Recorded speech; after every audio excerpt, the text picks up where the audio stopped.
Houston. We are in the lovely 40 below, where if you watched the show last night, it was the party of the century. That's what some would say. Tonight, a little emptier, but that's okay. We're here holding it down. And if you are rolling through Houston at any point this weekend, stop by. We're doing live shows every single day that we are here. Jeff Goodman is here. Matt McCall is here. Terrence Oglesby is here. My name is Greg Waddell. We'll get to a bunch of stuff tonight. We're going to talk games. Obviously, we have games tomorrow, gentlemen. The games it's about time. Bring them. It's about time. Bring them. 24 hours. We'll be right in the middle of the big FAU San Diego State tilt. The South Florida Invitational, if you will. Yeah. Absolutely. Jeff, who are you picking? I've gone back and forth on this one, but I'm going with the Aztecs. I'm going with the Aztecs at the end of the day. I don't know. I think they're just a little bit better. And I think, again, they've got a better defense, obviously. We know that. And if they can get hot and make some threes, I mean, the same thing can be said about FAU, right? They haven't made any shots their entire postseason, and they made some shots in the regular season. So I think, again, whoever makes shots in this one, they're both good defensive teams. What if nobody makes shots? Then we're going to have. then it's San Diego. It's funny. I was just up with Steve Fisher and Mark Fisher, and it was so good to see Mark Fisher. For those that don't know, he was diagnosed with ALS about 13 years ago, and looked great, sounded great. Steve Fisher. They were kind of reminiscing because Jeremy Chiat, Larry Chiat's son, came up as well, and he was on the staff at Wyoming. They played a game a couple years ago in the Mountain West title game, 44-42 final. I was there for Was it really? 44-42. You were there for the game? Barn burner. Oh, so ugly. So ugly. And last year I saw them in the Mountain West, and they couldn't score, San Diego State. So this is really not much new for this program. I mean, they're built on toughness and defense, and that's the way Fisher kind of, with Dutcher as his lead assistant, that's the way they built it. So I said this earlier on the San Diego State topic, and I'd love for anyone to just laugh in my face and tell me I'm wrong. I don't believe that San Diego State will get back to this moment. Again, I believe this is a one-of-one run, given the circumstances of the sport. They've got a bunch of really old dudes. This is a great basketball team. Do not get me wrong. But I think there's more pressure on them to get it done this year than even a Florida Atlantic who potentially could return everybody next year. Is that a crazy thing to say, McCall? I think it's crazy to say in terms of it's hard to get to this point. And you could say that about a lot of teams. It's hard to get to this point. George Mason, 2006, makes the Final Four. Haven't been back since. Jim Leonega did an unbelievable job getting his team to that point. Tony Skinn was on that team. Now he's the head coach at George Mason, which is awesome. It's kind of come full circle. It's hard to get to this point, especially for mid-majors. FAU, for Dusty, you got to think that these kids and everything they've done, they're all getting hit, and Dusty's alluded to it. He's alluded to it in the media. He's talked about it. Those kids are getting poached right now from other schools, and not directly from coaches, but from other schools. Come here, can those kids turn down the money that's being offered to them from other schools? If they can, we talked about it earlier, where are they ranked in the preseason? If they get this team back, I think they're a top 10 team, and they could get back to this. It's hard not to put them there, it's, right? It's hard, and they could get it. back to this point next year. But like we talked about with North Carolina yesterday, now the expectations will be put on that team. And that's a different thing to deal with. That's a different thing. Though, these kids are more, they're wired differently than those Carolina guys. No question. They're not going to be stroked to the same level that those Carolina guys were in the offseason. No question. With NIL, I mean, Baycott's flying all over the place. They're getting big NIL, and they're getting their ass kissed by everybody last year. No question. No question. I think you say, is there more pressure on them right now to get it done? That's hard for me to say, just simply because they've been good for a long time. And when it comes to the Final Four, you just need to be in position to be in position, because so much has to go right. I think that's the biggest, more than anything, like luck plays a factor, guys. A huge factor. Like it plays a factor. And the fact that San Diego State has consistently put themselves in position to be in the tournament, to have this opportunity, that's where I would go against you a little bit, Greg. Just simply because they've been in this position so many times, eventually you're going to bust that door down. I'm not sure it's something that's going to stop. They've had a formula that works for them, and it's worked for a long time now. No question. That just this year, everything just seemed to Got fall. breaks. Yeah, they got breaks. all the planets aligned, And now they're here in Houston, which I think is really cool. Well, Tio, you bring up a good point too in terms of luck. Right. It's huge. Like and you have to be really matchups, good, and you got to be you have to really be good. healthy. You got to be a really good team, but matchups are so important. And I know, hopefully our fans don't think I'm a Gator homer because I was at the University Huge of Florida homer. for 11 years, and we always talk about the Gators. But think about the first national championship team in 06. South Alabama. My man John Pelfrey was the head coach at South Alabama, but we beat South Alabama in the first round. Second round, it should have been either Missouri or Oklahoma or Texas A&M, and we end up playing UW Milwaukee. Mm-hmm. So the road to the Sweet 16 on a team that Pretty went paved. 10-6 in the SEC. Nobody was picking them to even get out of the first round, out of the second round. Got a little bit fortunate there in those first two rounds. Mm-hmm. Played Georgetown in the Sweet 16, really good team. Played Villanova, number one team in the country in the Elite Eight, two really good teams. Played George Mason in the national semifinal. Mm-hmm. The national semifinal. 9 times out of 10, that Florida team is beating George Mason. No disrespect to Jim Larinaga, Tony Skinn, Chris Caputo, everything they did. Florida's winning that game. Yep. And then in the national championship game, you play a 4 seed in UCLA with Jordan Farmar, and you got to get a little bit fortunate this point in time in the year. And you have to stay healthy. You have to stay healthy. And no it's question. worth mentioning, if there wasn't a guy named Daniel Mack, I'm a Gator too. So I'm just throwing that part in there. So here's, I guess, to play devil's advocate with myself, being the Aztecs hater that I am.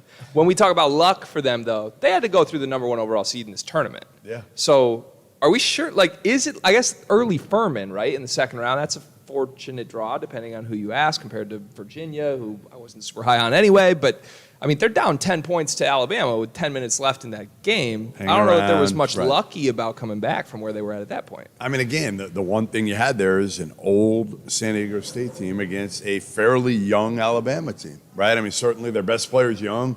I mean, you make a case that 2 or 3 of their top 5 players are young. Sure. So I think that's where, again, experience comes in. And that's where when I look at, like, Kentucky next year, I still worry. Like, okay, you have the best class in the country, but are you winning with, like, 4 of your freshmen being top, of your top 8 players It's a being different day and freshmen? age. It's a different day and Right? age. Everybody's older. Yeah, and like Cal, I mean, I get it. You can't say no to DJ Wagner, but Wagner, Dillingham, Edwards, and Bradshaw. It's a lot. That's 3 very talented, very skinny freshmen next year. And if the trend continues, those dudes are going to be beat up, especially Dillingham, quite frankly. I know it's hard to catch him. Wagner's built. Wagner's built. Edwards, to me, I think Edwards is like a lottery pick. Edwards is, but Bradshaw, for example, he's going to get pushed around. Yeah. Like Dillingham, really talented, but like, all these tough finishes around the rim, like he's going to get taken out of the physically air. and mentally. Yeah. Like him, like your freshman. Your freshman playing against 25-year-olds. I think the only argument to that is what happens over the summer in terms of their development. Strength coach, weight room. Tio, you know this. Like, how much do they develop over the summer? You look at Jarris Walker from Houston. You look at Brandon Miller. Sure. And I'm not putting any of those guys in that category yet. But do any of them get to that point? I think that's, you look at, It's both amazing what 15 pounds can do to a freshman anyway. over the summer. Yeah, and like the funny thing is I coached a kid named Micah Handlockton who went to Marshall. Yeah, big kid. 7'1", like it couldn't have been a $195. He goes to Marshall, puts 25 pounds on, and it changes the way the young man walks. No question. Changes the way he runs. Changes the way he attacks the defensive glass. I mean, it's amazing the development. That all being said, Micah had shoulders. Micah was 7 feet tall. Dillingham doesn't necessarily have that. It's just he's quick as a cat. He's competitive as all hell. I just don't know. It's a grown man's game right now. And if it were 2 years from now where this COVID year's done, it would be a different story, I think. Yep. 15 pounds my freshman year in college changed my life a lot. Where was that 15 A pounds? different type of 15 pounds. So, okay, let's fast forward. Say we get to Tuesday morning, and we wake up, and San Diego State has cut down the nets. They're the national champions. What happened? How did we get there? What's the biggest thing that happened for San Diego State in order for that to be the outcome? I mean, again, they're going to grind it out. They're going to make it ugly against certainly the national title game. You have to. If they're going to win that game, against a UConn or a Miami. Do we talk Get about there? luck? Like, does luck come back in? Do they need Miami instead of No, UConn I don't in order think for that so. to I mean, I happen? think they can grind it out against both of them. It's just they're going to have to make shots. I mean, they're going to have to make enough shots. Those guards, Matt Bradley can't shoot like he has. They right? beat the I best team in the country with him shooting like that, though. Like, that's I know, but you did it once again. Okay. And to me, these are older teams that they're playing now. That's the difference. Like FAU's not young, right? Miami's They're not old, young. though. They're not old. Well, I mean, FAU's not old, though. No, I mean, but it's a they're bunch all of sophomores. and- Yeah, there's Yeah. no freshmen. Yeah. I mean, they've all been there and they played. There the is. game. There's might one, be able there's to- one they might freshman be on able the to team. get He's to a from my bar. hometown. He doesn't play. But he's from Ocala, Florida. He's on the team. I mean, we're hoping he gets some minutes, you know. Oh, The best athlete way? ever from Ocala, Florida is probably Dante Culpepper. I'm not going to put my Saw Snow myself for the not in first there. time I'm not ever in when that he moved to category. No, I would Minnesota. not put that. Saw But no, you're you right. and Dante. Yeah, me and Dante not in the same category, but you're exactly right. I mean, they have experience. Yeah. You know, I think the bigger thing too is whoever cuts the nets down. Like I think 3 teams that could cut the nets down on Monday night, it changes the whole trajectory of their program. And I think if one team cuts the nets down on Monday night, it changes not the trajectory of his career, but it solidifies him with Calhoun and Coach Hurley. You know, if any of those other 3 teams win this national championship, it changes the trajectory of their program. Sure. If UConn wins it, listen, Hurley left Rhode Island, he takes UConn, and it puts him in that category with Coach Calhoun, and it puts that banner up in that gym. When you walk in that practice facility and you see those banners, man, he's going to walk in there, and he did it, and that's to me that's unbelievable. What does winning do versus just getting to this point for those type programs? Like, you speak to Just getting to this point for FAU, hard. I mean, name recognition alone, like they can. Now, when they call kids are picking up the phone. Yeah. If there was ever an that is issue, the difference. You're that's right. the biggest Yeah, difference yeah. from right now is when When McCall called a kid when he was an assistant at FAU, you know what they did? They were like, "Who the hell are you?" they hit the Rob Dauster. They probably did like Ignore. Hell no. Yeah. It wasn't even ignore back then. They weren't even cell phones. That's when true. McCall- they do the I think Google image I think we had search. cell phones. Yeah, we had cell phones. It's a for flip sure. phone, They didn't Motorola. look like this. It was a flip. It didn't It look was a like Motorola. this. Yeah, it was a Motorola. No question. No, I think the biggest thing is now kids are picking up the phone right away. It unlocks a different level of player in my mind. Now, that Conference USA is not a bad league, this, that, and the third, but you might get half a level up compared to what you were getting prior. I think that's the biggest thing, along with funding starts to walk in that door a little bit more. Yeah. We talked a little bit about it with Bob Ritchie earlier today. Go to the Final Four and see what happens. Especially, there's money in Boca. We all know that. There is. There's money in Boca. There's a lot. There's a lot. There's a private airport on campus. That's and right. everyone sees these private jets coming flying in. Like, how do we tap into those people? Who's on that airplane? How do we get some of that NIL money? The wheelchair parade after FAU wins this national championship is going to be electric. In I got Boca. one. I got one for you. Give me your favorite. Give me your best story, FAU story, from when you were there. You were an assistant for how many years? I was there 3 years. 3 years with Mike with Jarvis. and Deuce. Mike Jarvis and Deuce. You had to have had some stories. I mean, first of all, it's kind of the same. You said it looks exactly the same as it did 15 years ago. Exactly the same. My first year there, we were in the middle of a 19-game losing streak. And Mike Jarvis got 6 techs in a row in a game. What? 6 techs walking off the floor. 6. He got 6. 6? It was unbelievable. He's like, give me another one. Give me another one. Give me another one. And to see where we were at that point in time, and then to actually be able to win the conference 2 years later was remarkable. Coach Jarvis, always indebted, gave me my first shot as an assistant coach. Well, how did you get that job Yeah, how? with Jarvis? Larry Chiat Oh, the man. hounded him. Who, by the Really? way, lives 30 minutes from me. right Hounded him. You know, I was Billy's right-hand man. I was the ops guy. Wherever Billy went, I went. When he would go to speaking engagements, I was there. And I walked into Billy's office. It's like, I don't want to be anyone's guy anymore. I want to be a coach. And Billy said, we got to get you a coaching job. And Larry Chiat called Mike Jarvis every day until he picked up the phone after he got the job. And I drove my Chevy Trailblazer down I-95 straight to Boca, met with Coach Jarvis for 3 hours at his country club, and he hired me on the spot. And to see where FAU is, though, now from when Jarvis took the job and got excitement back. Sidney Green, what was the order? Sidney Green? It was Sidney Green, and then it was Matt Doherty for 6 months, 8 months, wherever Rex he was. Walters do a little? Rex Walters was there, and then it was Mike Jarvis, And then Michael Curry, Michael Curry. and then Dusty What was May. with the infatuation with former NBA dudes? There's a lot of guys. Sidney Green Yeah. and Michael Curry. I interviewed for the job You did? when I was at Florida at the Final Four in 2014, and they hired Michael Curry. How about that? Yeah. Wow. Come full circle. Wow. Did you bring the Owls T-shirt tonight? I did not. It's at my hotel room. It's Okay. at my hotel room. Keeping it safe for tomorrow. Too small for me or too small for you?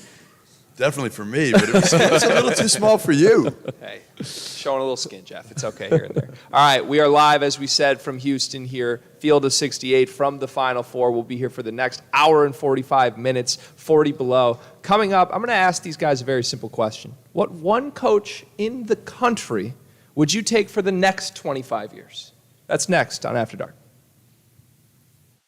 Today's episode of the Field of 68 After Dark is presented by our partners over at Underdog Fantasy, the easiest place to play college basketball pick'em, where you can win real cash prizes simply by picking player stats in this weekend's Final Four games. And pick'em, all you do is pick whether a player will go higher or lower on Underdog's projected totals, whether it's points or rebounds or assists or all of them combined. If you're like me and you think Adama Sanogo is going to go nuts this weekend, pick higher on his points projection, pick higher on his rebounds projection, maybe throw in a lower on Matt Bradley's scoring totals, a higher on Isaiah Wong, whatever it is that you like.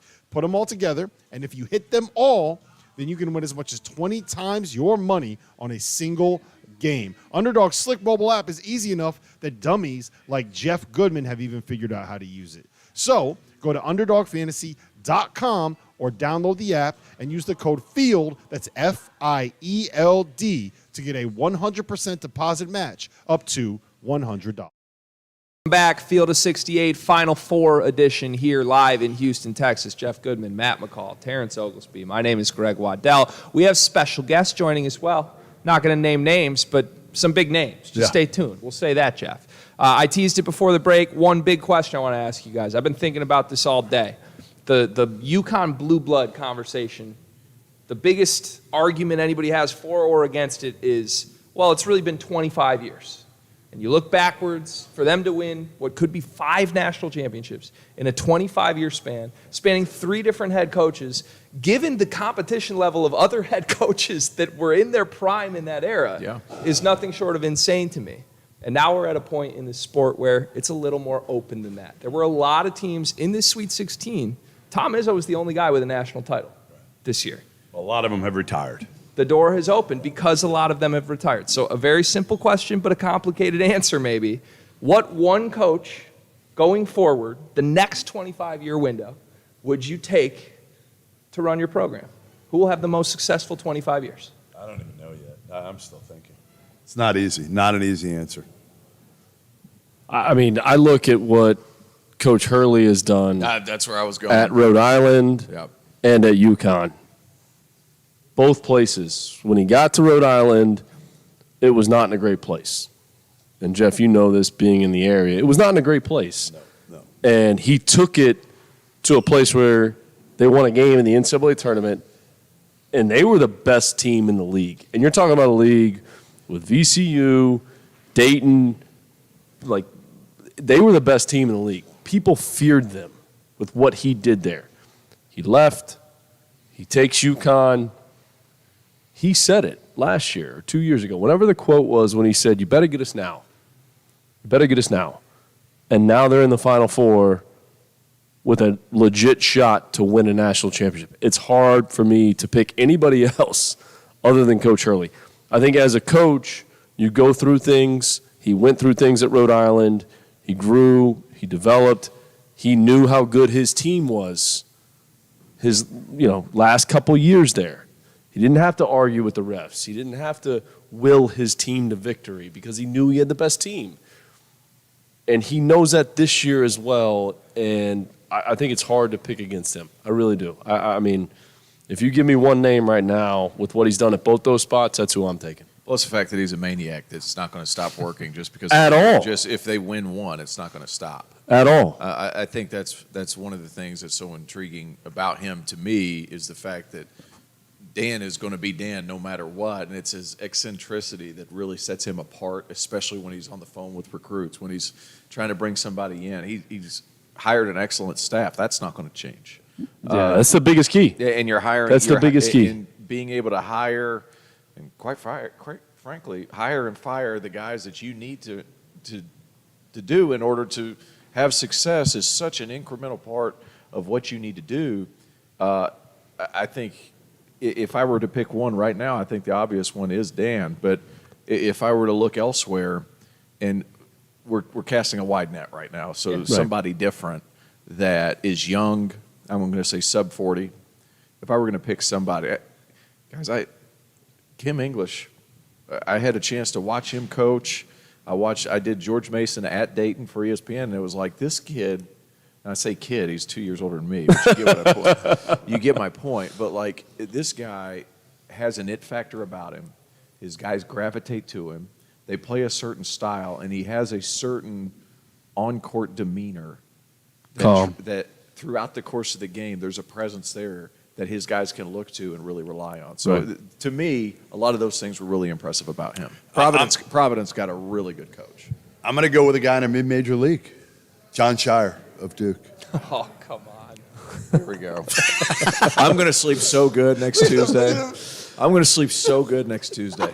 But here's the only thing. But honestly, listen, John Shire, 35 years old, what he's done already in year one, he's at Duke, he's got NIL, he's got history, he's got tradition. He's still got Kay on that main floor, by the way. Kay's still roaming the big office. Yeah, he is. Shire's got the little cubicle. When is he going to move up to the big office? He's not going to. We have to move him up to the big office. All right, we're kicking. All right, I'm Yeah, we kicking got a me out. special I'm guest, out. ladies and gentlemen. I'm out. National championship coach. Welcome to the show, national champion, Baylor head coach Scott Drew. Great to see you. Scott, great to see you, man. Thanks for coming.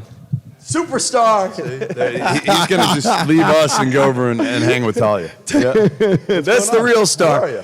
What were you doing? Okay. Ready? Were you All putting right. on So your makeup? I did not want to be late for you, Talia. All right. I'm just so 5:40. Yeah.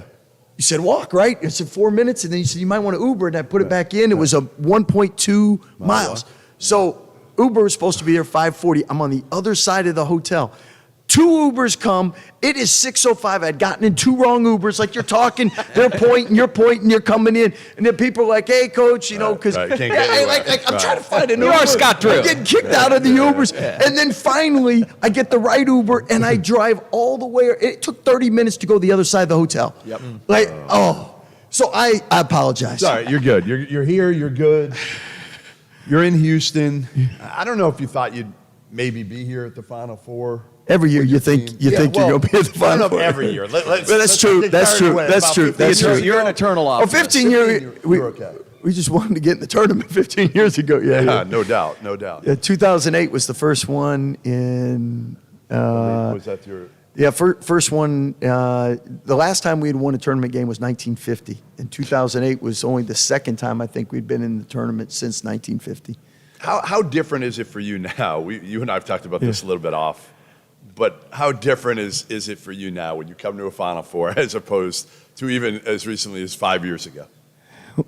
Well, everyone always wants 21 national champs, so I don't know if that's what goes on eBay or something, but like it's that set thing. But it's a blessing to have a lot more people recognize Baylor basketball and appreciate just what the coaches and players have built over the last 20 years. And as a guy that's been there, it's a lot of pride because a lot of times before people look at it and BU, what's that? And is that a soccer team? Is that whatever? And now they know Baylor and what we've done and what it stands for.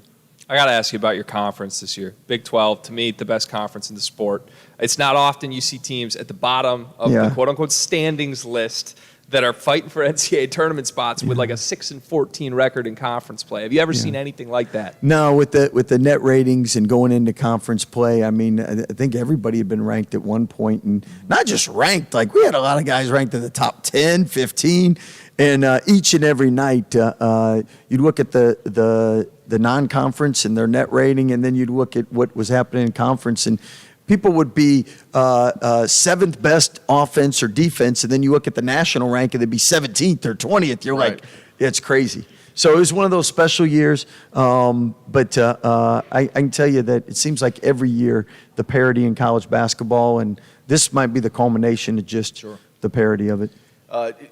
Conference realignment's coming. Obviously, you guys are going to add some new teams in.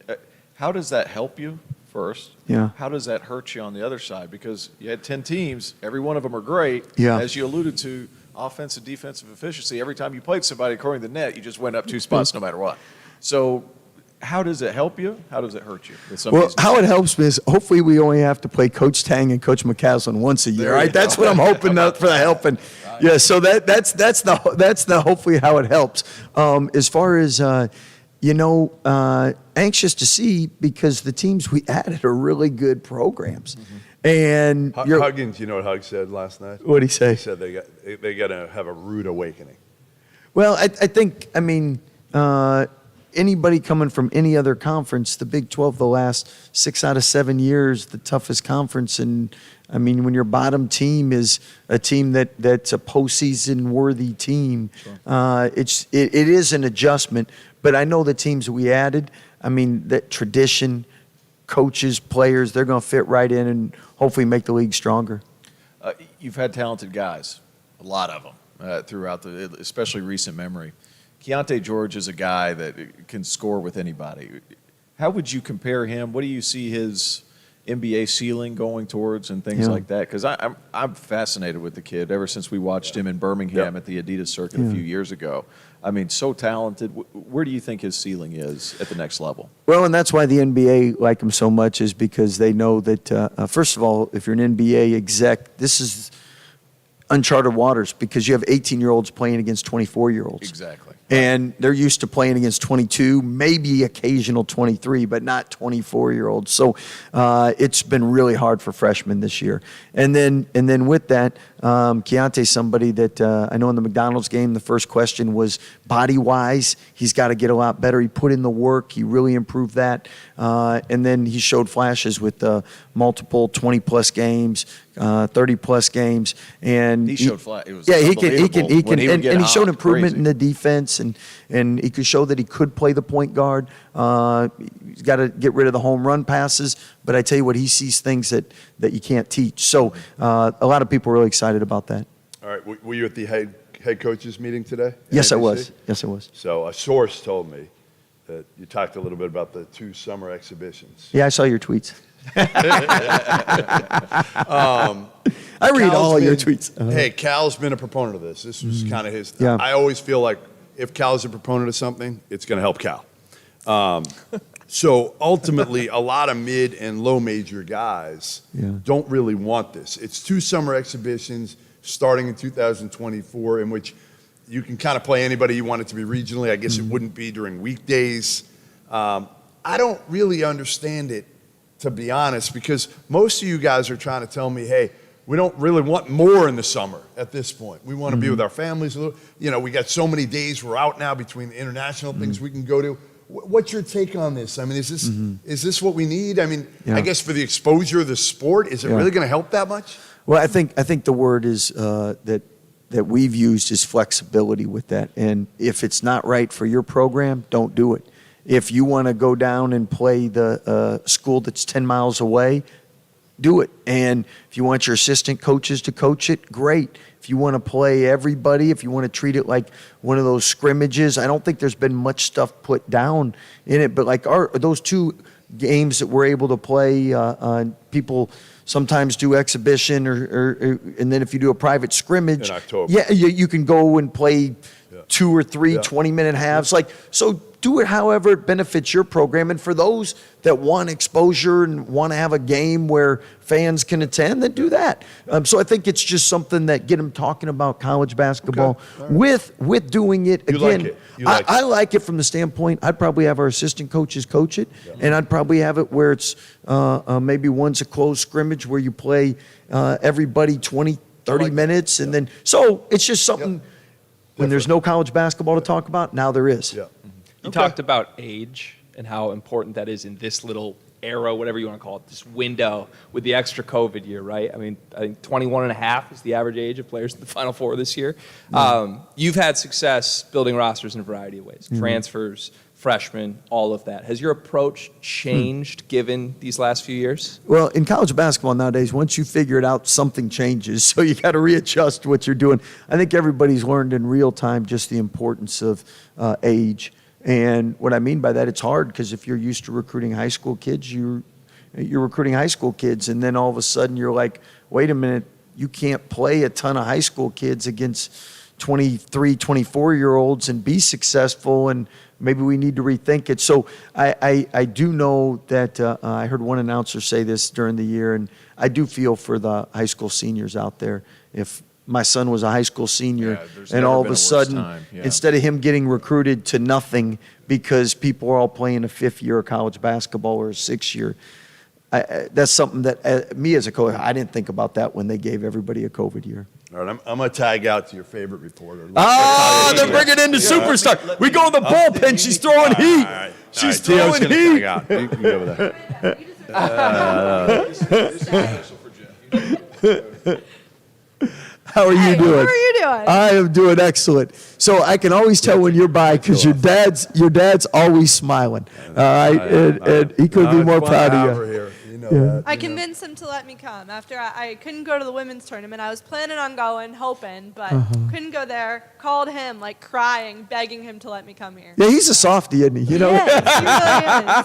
It's hard to say no. No, it's hard to say no when you only got one. You only It's got- even harder to say no. So for those that don't know, watching the show, Talia Goodman, Jack Goodman's Oh, daughter. hi. Also, Baylor insider. Is that fair to say? I mean, Yeah. She is. She breaks Baylor news. Actually, she's on top of everything in college. So I mean, I do my best. you've done a great job Go this ahead. year. What do you got for Scott? I don't know. We're here at the Final Four.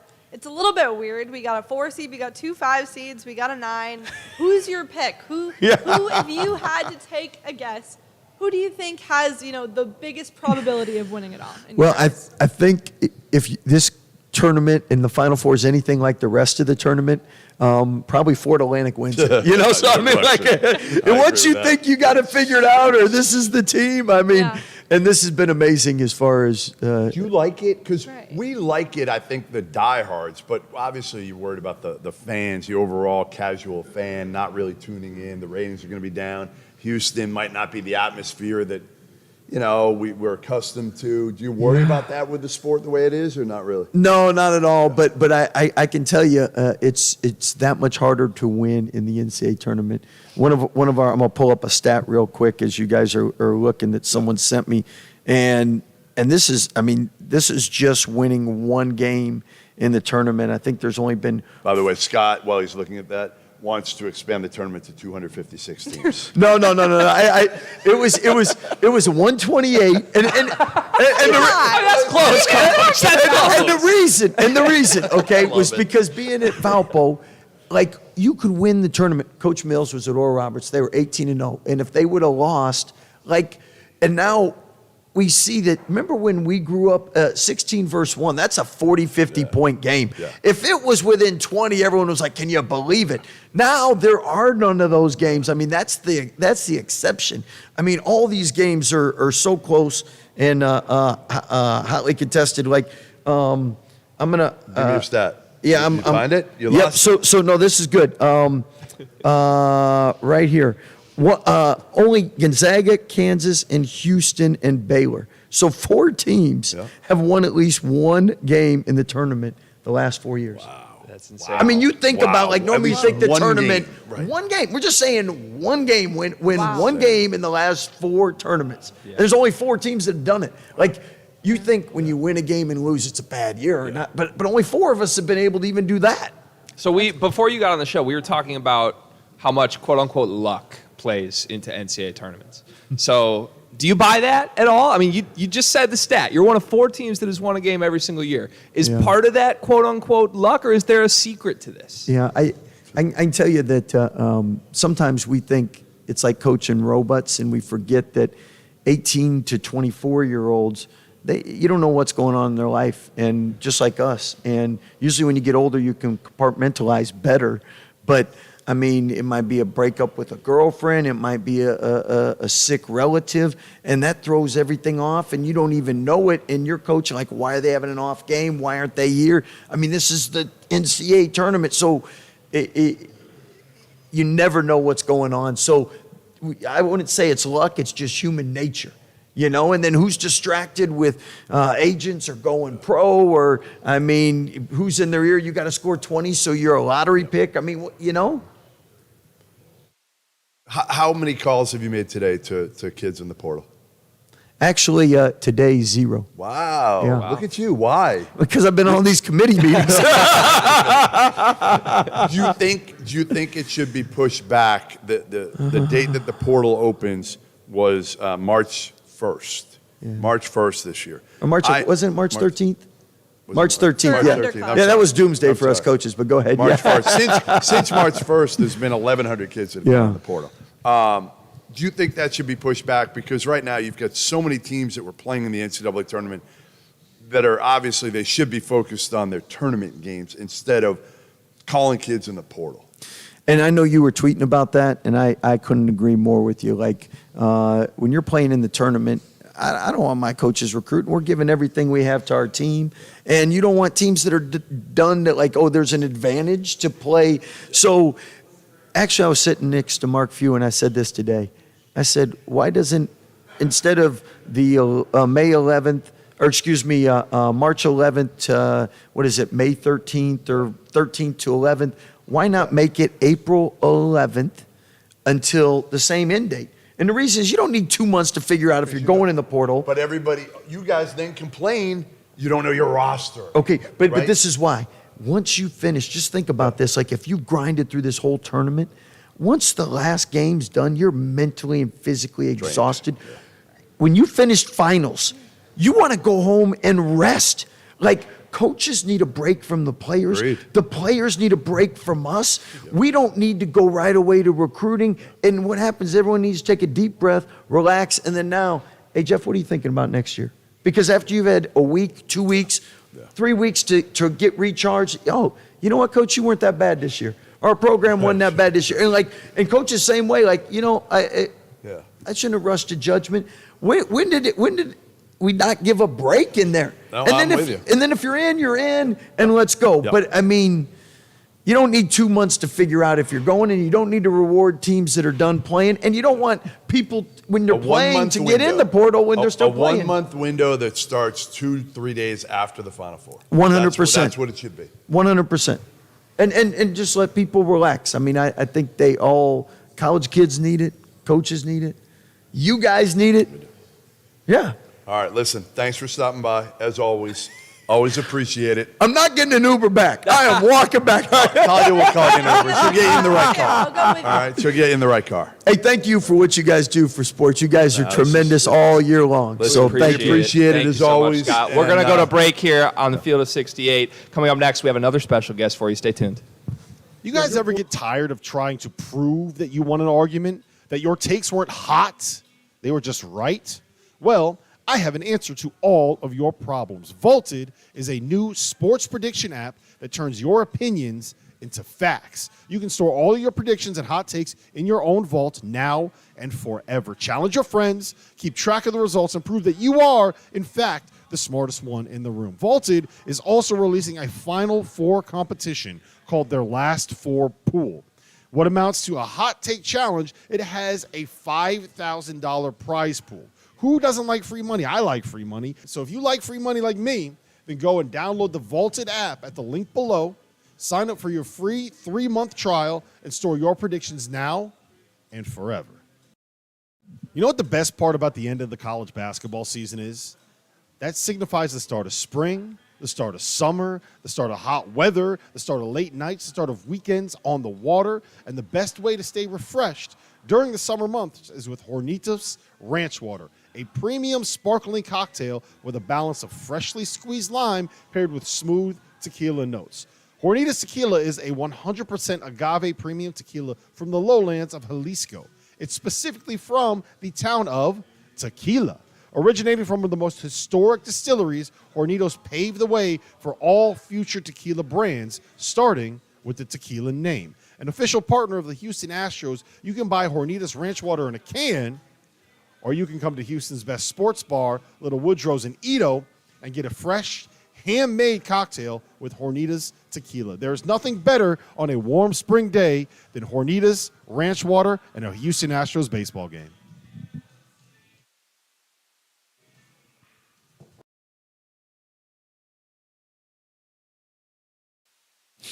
Welcome back to the Field of 68 After Dark. We are live at 40 Below. Matt McCall, Rob Dauster, Jeff Goodman, and special guest, Auburn head coach Bruce Pearl. Bruce, what's going on, man? We appreciate you coming down here. We're about 40 steps below normal floor.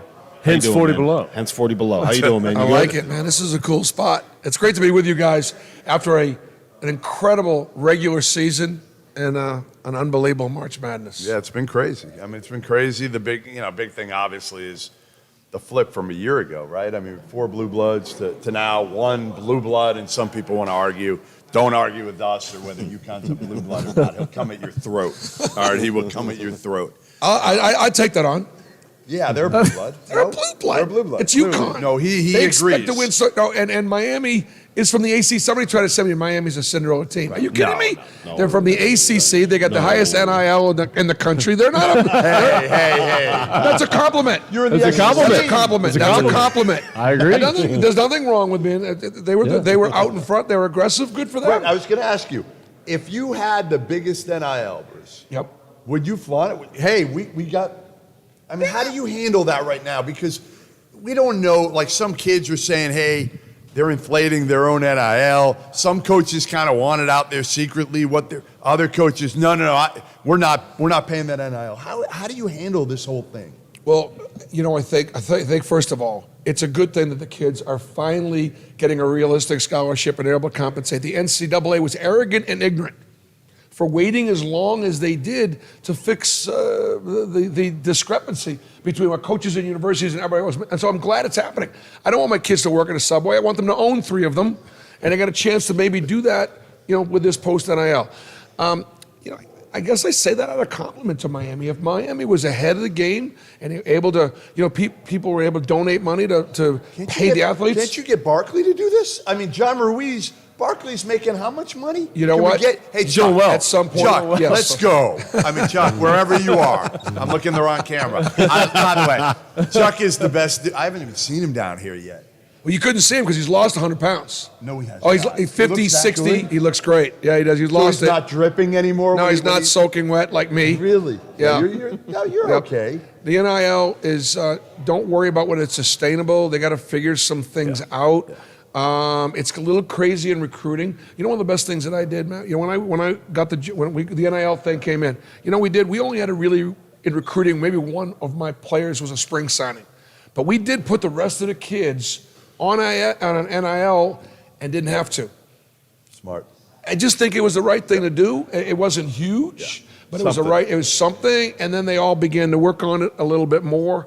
And I have more issues with the transfer stuff than I do the NIL stuff. That the transfer stuff is it's really hard because it's just so hard to You just build lost. a How many guys have program. you lost? A couple already. I lost a couple of freshmen that are Talented. they might come back, but I don't think so. But they're talented. They're going to be really good. Right. And in some ways, by not playing them when they were younger, you almost protect them. Because like you're not ready yet.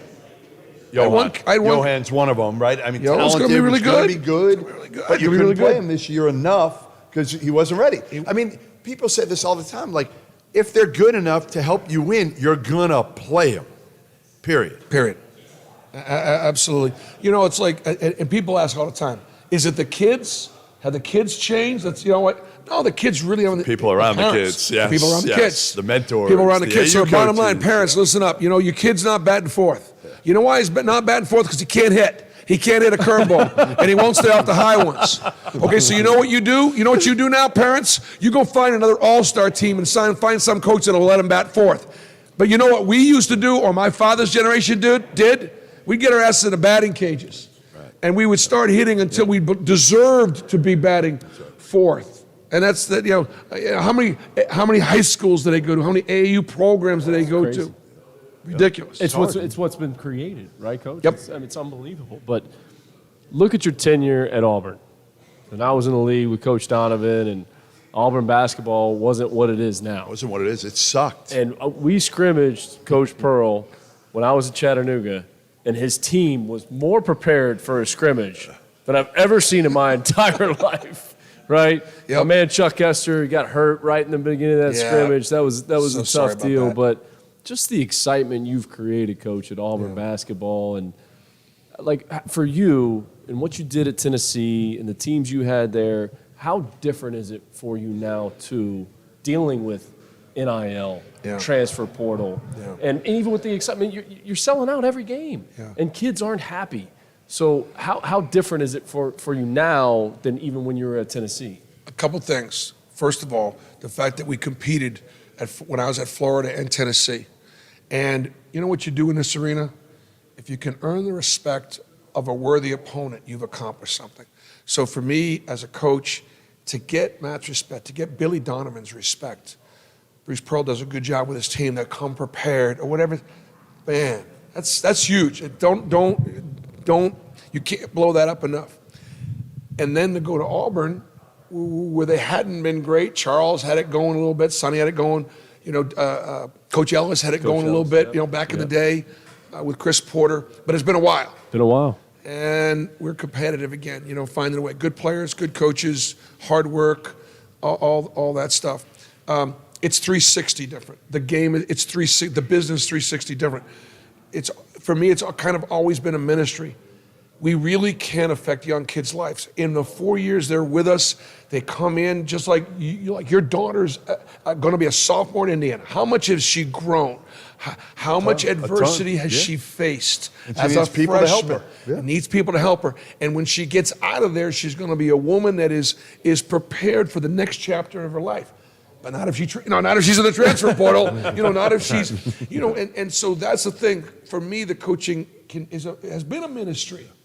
And it's become a little bit too much of a business and kind of every man for himself. And I can't keep my parents happy with playing times and minutes and roles. And I'm almost at a point now where I'm going to recruit kids. I'm actually going to recruit parents. I'm done recruiting parents that have for no you, man. clue. Good for you. And Good no for you. patience. I'm like, you know what? We're going to go over here.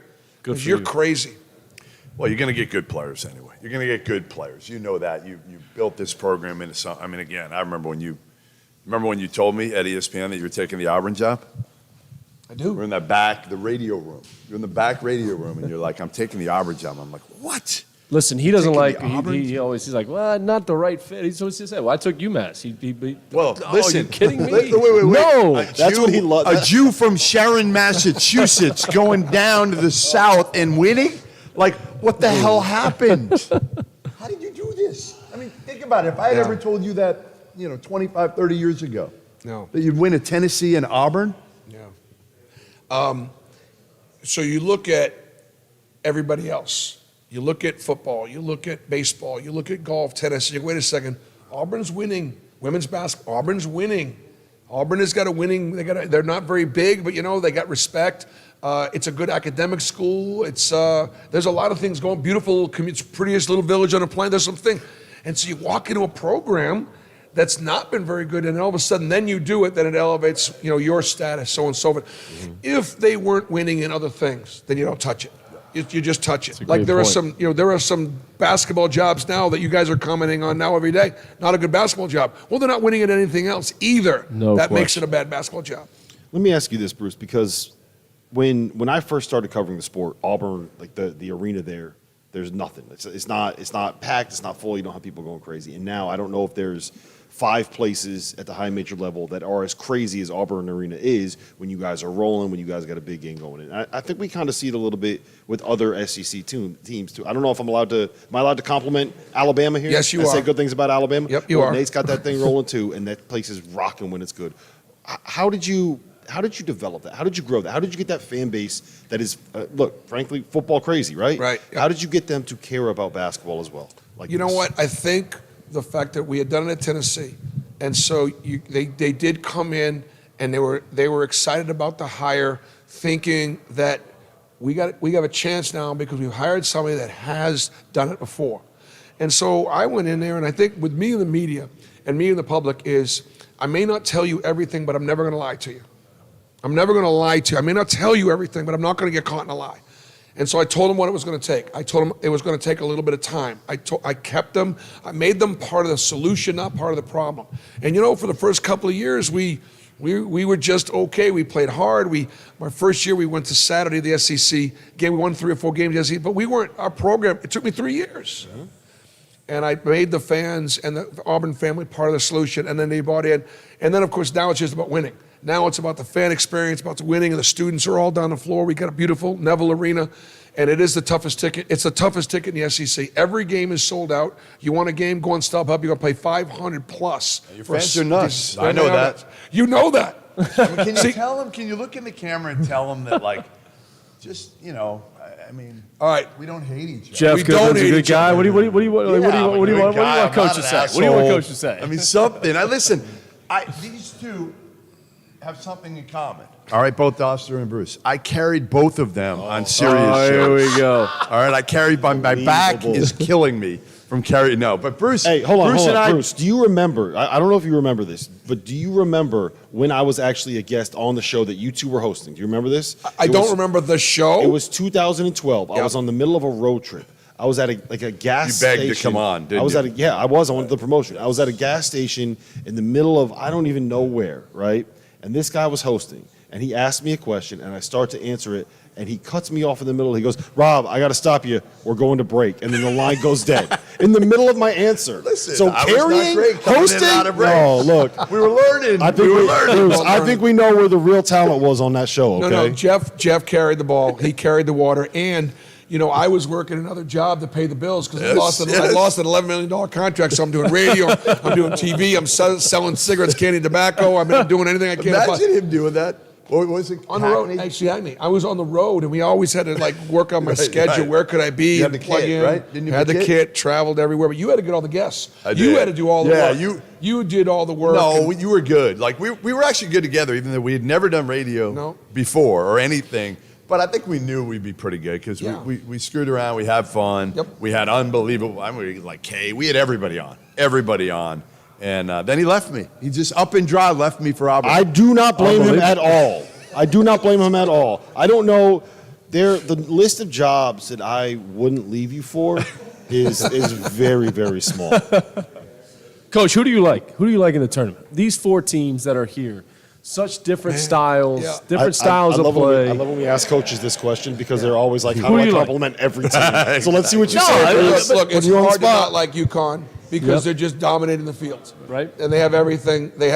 Boca's got some good Jewish delis, Boca does. They do. Hartford has as well, just outside of stores. If Miami's center can stay out of foul trouble. I'm talking about it. All right. Then Miami's got a fighting chance because then all of a sudden, maybe Wong and Pack and those guards can make enough one-on-one plays, and then UConn they are a little young at a few positions and so on and so forth. But I just think they got too many weapons. They got too much size. Sanogo's going to be a monster, on the inside, and I think their Big East tested. The Big East was a monster this year. I think it may have been the best, most competitive league in the country. And so I like the Huskies. And it comes down to officiating, too, right? I mean, how is this game getting officiated, Coach? Here's the other I can say it now. I can comment on the officials because I'm out now. I don't mind commenting on it. I'm going to get a better whistle because I'm kidding me. You know what? They letting them play, and that's fine. That's fine. They are letting them play. But I think sometimes when you, quote unquote, let them play, is you're not calling fouls that are fouls. They're fouls. Fouls are errors. Fouls are fouls. And they're kind of killing it. And I think that's why these teams, some of these teams, that defend and are physical defending, have been out of foul. They're in foul trouble during the regular season. In the NCAA tournament, the guys are kind of managing the game, letting the kids play. I get it. All right, last thing. You guys were not a top 25 team this year. Here we go. We weren't. We weren't. No, we weren't. I just wanted to our Auburn fans. Great interview. Listen, to our Auburn fans. Jeff and I are friends. We've known each other a long time. Part of the reason we're trying to lower expectations for me a little bit, because when you lose 2 pros, how about Walker Kessler being he's been third awesome. and voting for NBA Rookie of the Year? Yeah. Unbelievable. He was the best player in the year that I've ever coached. He was the national Look, it wasn't like we weren't number one in the country for 6 weeks. Right. And it wasn't like he wasn't the national defensive player of the year. 2 NBA And it's not like he wasn't a first-team All-American. He was, and yet so many teams passed on him. And Jabari's got off to a slow start, but lived up to being the third. Those kids are gone. And so we bring in Janai Broom. At Auburn. We bring in Janai Broom, who was one of the most impactful transfers that didn't get a lot of talk. Impactful transfers in college basketball. Steven did my son, great job recruiting him. But that said, no, we wind up making the tournament, beating Iowa, get to the final 32. Good year. That's about where we should have been. Yes. And our job as coaches is to get the team to where they should be. And that team, now, you're up 10 at halftime against Houston, the number 2 seed overall. Yeah. And then so the answer is maybe we were a little better than you and I both. We were a little better than we both gave us credit for. I got one more for you, Bruce. Yeah, We Rob. got about 2 minutes before we got to get to break. The SEC, when you first got the job, made a concerted effort to kind of develop the basketball side of it. Is that fair to say? Absolutely. I think what we're seeing right now with the ACC is something similar to what the SEC was when you first got there. What would you advise some of these programs? Would you advise ACC Commissioner John Swofford? Okay. What would you? How would you advise him on how He's to? gone, right? Swafford's gone. No, what's the name of the guy? Jim Phillips. Jim Phillips. There you go. Phillips. There you go. How would you advise him? So here's the deal. Back in the day in SEC basketball, it was Kentucky and Billy Donovan. That's all it was, Kentucky and Billy. And everybody else was way, way, way down the list. And Mike Slive got it started, and Greg Sankey continued it. Dan Leibovitz continued it. What made the ACC was when it was back in the day wasn't just Duke, North Carolina. It was Gary Williams at Maryland. It was Prosser at Wake Forest. It was Bobby Crimmins at Georgia Tech. Right? There was some other guys that had. I apologize, but NC State was the depth and breadth of a conference. So now what's making the SEC what the SEC is the fact that Arkansas and Alabama and Tennessee and Auburn are now, and Missouri. So if Kentucky has an off year, Yeah. has an off year, Florida has an off year, you got other teams. Right. No doubt. All right. Well, listen, we appreciate you stopping by Thanks, as man. always. You guys And, had a get great to the year. game. You guys had a great we year. have a blast. Really we good have a start, blast. really You know good that. year. Yeah, it's fun. Good job. It's fun, and go hit the portal. I'm portaling. I don't like. I don't portal yourself. Doesn't sound. Well, I'm not going to be portaling with myself. That sounds like masturbation. I don't like. No, seriously, portaling is enough. It's creepy enough. Breaking news on the field of 68. Rob Dauster has just hit the portal. Oh wow, there you go. you're in the portal. Good riddance. We're going to break, Dagen. Take us to break. You know what the best part?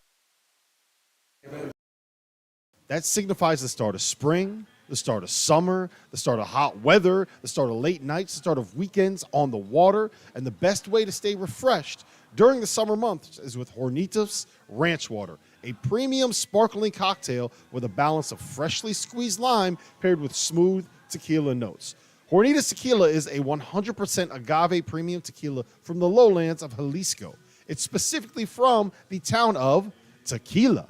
Originating from one of the most historic distilleries, Hornitos paved the way for all future tequila brands, starting with the tequila name. An official partner of the Houston Astros, you can buy Hornitos Ranch Water in a can, or you can come to Houston's best sports bar, Little Woodrow's in Edo, and get a fresh, handmade cocktail with Hornitos Tequila. There's nothing better on a warm spring day than Hornitos Ranch Water and a Houston Astros baseball game. Today's episode of the Field of 68 After Dark is presented by our partners over at Underdog Fantasy, the easiest place to play college basketball pick'em, where you can win real cash prizes simply by picking player stats in this weekend's Final Four games. In pick'em, all you do is pick whether a player will go higher or lower on Underdog's projected totals, whether it's points or rebounds or assists or all of them combined. If you're like me and you think Adama Sanogo is going to go nuts this weekend, pick higher on his points projection, pick higher on his rebounds projection, maybe throw in a lower on Matt Bradley's scoring totals, a higher on Isaiah Wong, whatever it is that you like. Put them all together, and if you hit them all, then you can win as much as 20 times your money on a single game. Underdog's slick mobile app is easy enough that dummies like Jeff Goodman have even figured out how to use it. So go to UnderdogFantasy.com FieldSports.com or download the app and use the code FIELD, that's FIELD, to get a 100% deposit match up to $100. We are live on the field of 68 from the Final Four here at 40 Below in lovely Houston, Texas. We've got great basketball coming up this weekend, and we have great conversations to be had tonight, my friends. We've got Randolph Childress here, Carter Elliott, Terrence Oglesby. My name is Greg Waddell, and we are live on Sirius XM as well. Thank you if you're listening to us. Thank you if you're watching us on the Field of 68 YouTube channel. Throw a like, throw a subscribe, jump in the comment section. We do pay attention to all of that. And gentlemen, look, we've talked a lot about the games already on this very show tonight, but there's been some big news today. I don't know if you guys have heard or not. There's a hunter that hit the portal. Hunter Salas has entered the transfer portal. I know that's the biggest news of the day. RC, what do you make of that, Ness? Nothing else has happened today, right? Is that the biggest hunter that went in? I don't know. I was a big Kudus guy. You were a big Kudus Wahab guy? Kudus No, Wahab Hunter Dickinson is in the portal, as are the guys we just mentioned, Hunter Salas. Well, I was going back to Maryland. I think he's going to, he's gone. He's went to Maryland, Georgetown, Maryland, back to Georgetown. He's just trying to upgrade his dorm I think he's going back to situation. Maryland this time. I think he's going to complete the cycle and go back to Maryland. It'd be fun. Why not? Like the Uno, like the reverse card, right? Why Turn not? around, stop, go, collect $200. He wasn't and sure NIL. the first time. Now I Yeah. think he's sure. Yeah, sure. No, I think we need to talk about Hunter Salas leaving, though, only because, in my eyes, this opens up a guard to transfer in to Gonzaga. I brought this up yesterday. You did? If Are we Caleb- tampering? Is that what we're doing? Are we doing the tampering? All I do, I'm a I big tamper tamper every guy. 5 to 10 I'm a minutes. big it happens, tamper it, guy. it happens naturally. Even if I'm not So trying. who's going? Caleb Love. Caleb Love's coming That in. makes a lot more sense. Caleb than I Love comes think into we- Spokane. There are minutes in that backcourt. I don't know. I feel like Nolan Hickman is better as maybe just like that steady point guard. Maybe not the McDonald's All-American, like high-level talent that they thought coming in. And then you throw Caleb Love next to him. They got a little two-guard line up there. He can get a lot of shots up. There's a lot of minutes, a lot of shots. A lot of shots is not his problem. He needs less shots. Well, he'll he have needs plenty- somebody he'll that's have going to plenty. get after him for his long-term development. Coach Field can get after him. Yeah, Coach Field get after Coach him. Field get after him. Yeah, I like that. Coach, you can really get after it, too, from what I've seen. I'm just saying. I'm just throwing that out there. Who's actually back in that backcourt for the? Is Bolton gone? Is Smith gone? Are they Smith cleaning is house? gone. Smith is Smith gone. is Smith's gone. gone. Malachi's gone. Bolton's gone, I'm pretty sure. Yeah, both But gone. Salas out. So they need dudes. Like, They need multiple dudes. They need they need guards. There's guards in the portal. They It's need funny. multiple It's funny. dudes. Like I ran into several coaches on the way over. I watched the Reese's All-Star game, and like everybody's talking. I need 4 guys. I need 5 guys. Like, and then you talk to another couple of coaches. Like, dude, we're 11 gone. Like, this is a JUCO roster. Like, we're gonna have to recycle quick. I don't know how you do it at this point, guys. Like, that part's tough. 4 or 5 guys, I understand that. That's pretty standard. I would say that's the average right now. Yeah. Like for every team is either expecting 4 or 5 guys gone or have 4 or 5 guys gone. But some of these guys missing 10, 11 players, like that's tough because you can't just get guys. You have to get guys that fit. You're having to do those evaluations over the course of a week. That's tough. can I ask you guys from a player perspective, because Wake Forest, legend. Clemson, legend. Albion College, legend. Right? College. 3 guys who were known to put up some numbers here. If Look you at Rob were, looking at you. if you were in the portal era, like obviously you don't need to come out and say like I would have transferred unless that's actually the story. But like there's something to the idea of like I would getting recruited in greener pastures and all that, right? There's part of me that would have said like I need to put my name in or something like that. I think more so. I liked Clemson. I liked living there. I obviously liked living there. I still live there, but I have a lot of respect for the fact that the NCAA finally, and it should have happened back when I was playing, allowed to get more information and to have representation to where you can get honest feedback. We talked about this last year. We don't need to hash into it all that much, but like if I had more information, I'd stay at Clemson for 4 years. The fact of the matter was we didn't. I didn't have access. I had to cannonball in order to get that information, and by the time I was already out there, it was too deep for me to swim back. So that's kind of the thing that stinks about the whole thing for me. Now, I'm not mad. There's going to come a point where, everybody's going to enter the transfer portal at the end of the season because it's going to be a negotiation trick, which I talked to an assistant coach at the Conference USA level today. He's like, it's only a matter of time. Everybody just puts their name in because why wouldn't they? The thing for me is, I mean, you kind of brought it up, T.O. There's a level of comfortability, like being in a spot and being at a school. I personally, at my school, I like being there. I really couldn't see myself going somewhere else. But on the flip side of that, I also love attention.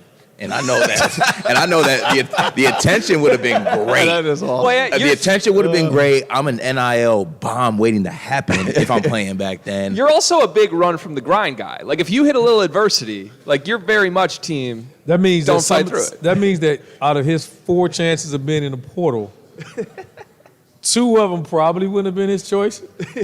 It might have been like, you You're know a what, big you ain't run working from hard the enough, man. grind You gotta guy. get up out of here. Yeah, I would have seen transfer portal papers under my dorm door, like where are these coming from? You would have got the speech. You know what? I just think it's best for both of us. I need a fresh start. We've grown apart.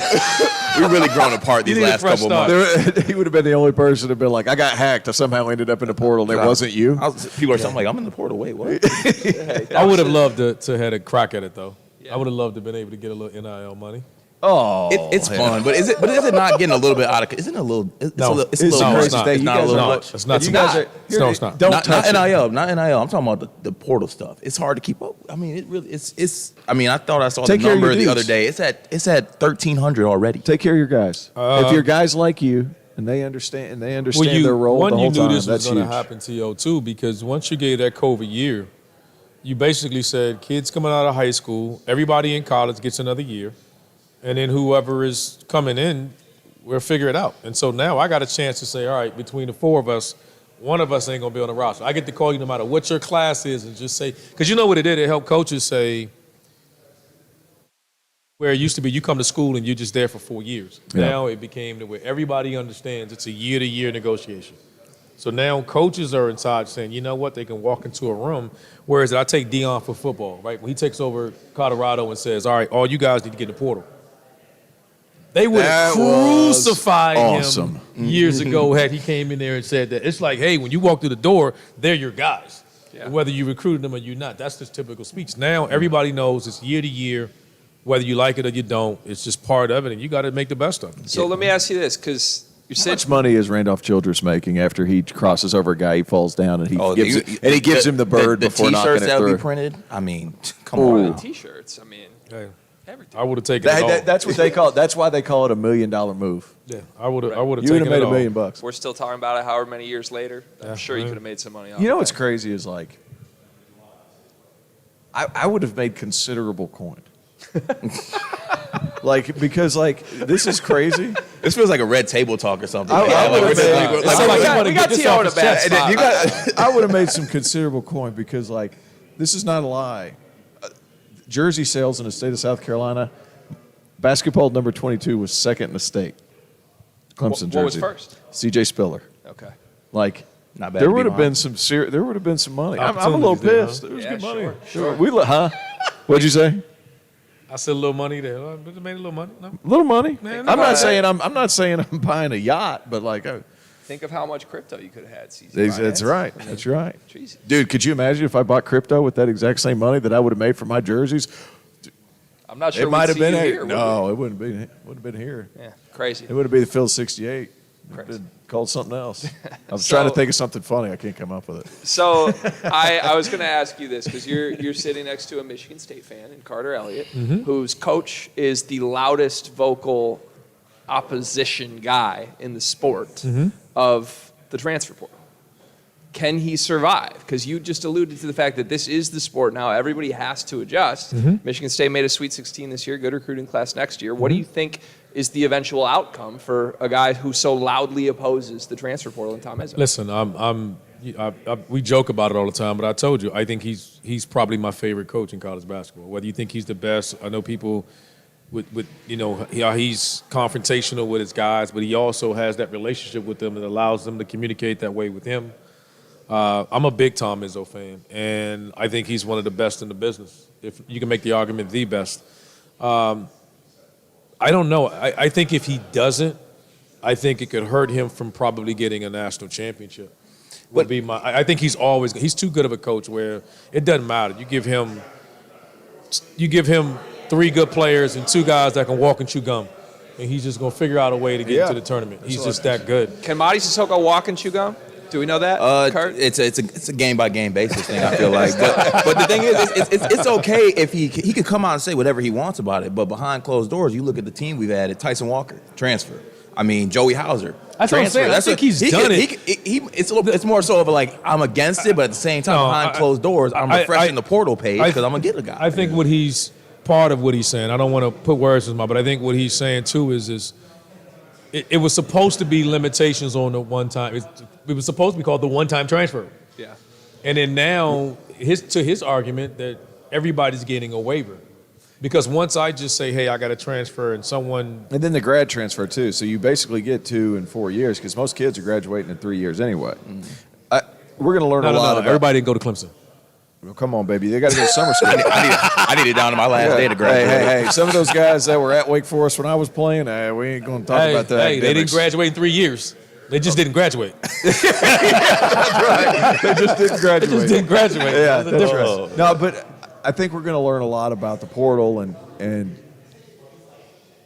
kind of how the NCAA, if they're going to regulate it at all this summer, because I don't think they're going to. But the second-time transfer, are they going to make them sit? Like you're going to see a lot of 2 and 3-time transfers, early, still with years of eligibility. Are they going to be able to make those guys sit? That's the biggest thing next. I think that's the biggest thing on the agenda for the summer. I don't know how they do it because if I'm one of those guys and I say I have a mental illness or a mental health issue, you should have got it right on the first 2 tries. Then no, I don't think anybody's going to get. How do you dance that line again? Wow. So I just don't. I don't know how do you stop that, and I don't think it can't happen until, unfortunately, the federal government has to get involved. Because if you leave it up to universities and states, one state going to do one thing and another state to do something else. So it has to be done. That's what's happening right now. That's what I'm saying. And so to be competitive, other states are just going along and getting along.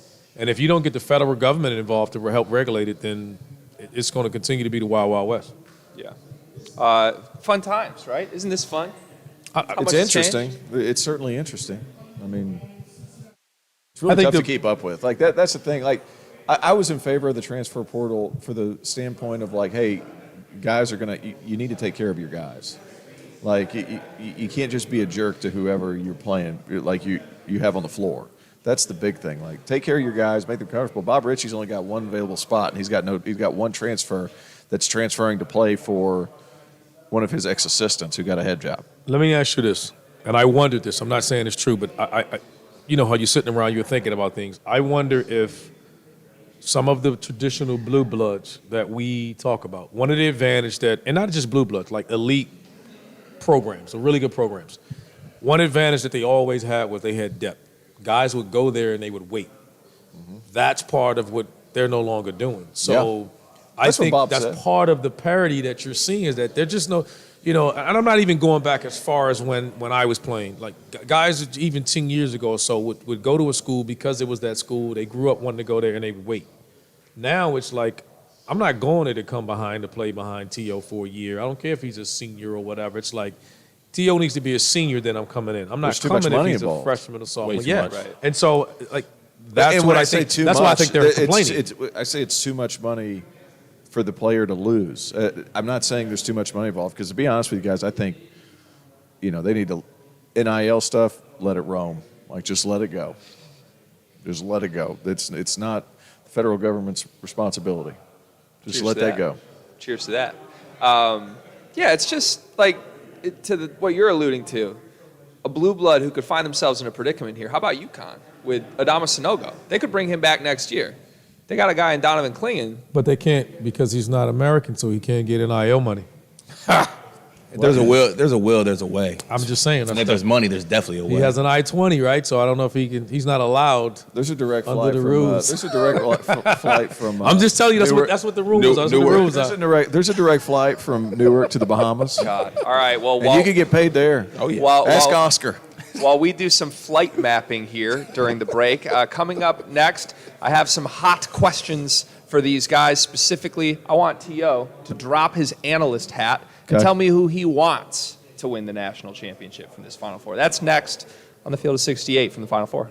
Today's episode of the Field of 68 After Dark is presented by our partners over at Underdog Fantasy, the easiest place to play college basketball pick'em, where you can win real cash prizes simply by picking player stats in this weekend's Final Four games. In pick'em, all you do is pick whether a player will go higher or lower on underdogs' projected totals, whether it's points or rebounds or assists or all of them combined. If you're like me and you think Adama Sanogo is going to go nuts this weekend, pick higher on his points projection, pick higher on his rebounds projection, maybe throw in a lower on Matt Bradley's scoring totals, a higher on Isaiah Wong, whatever it is that you like.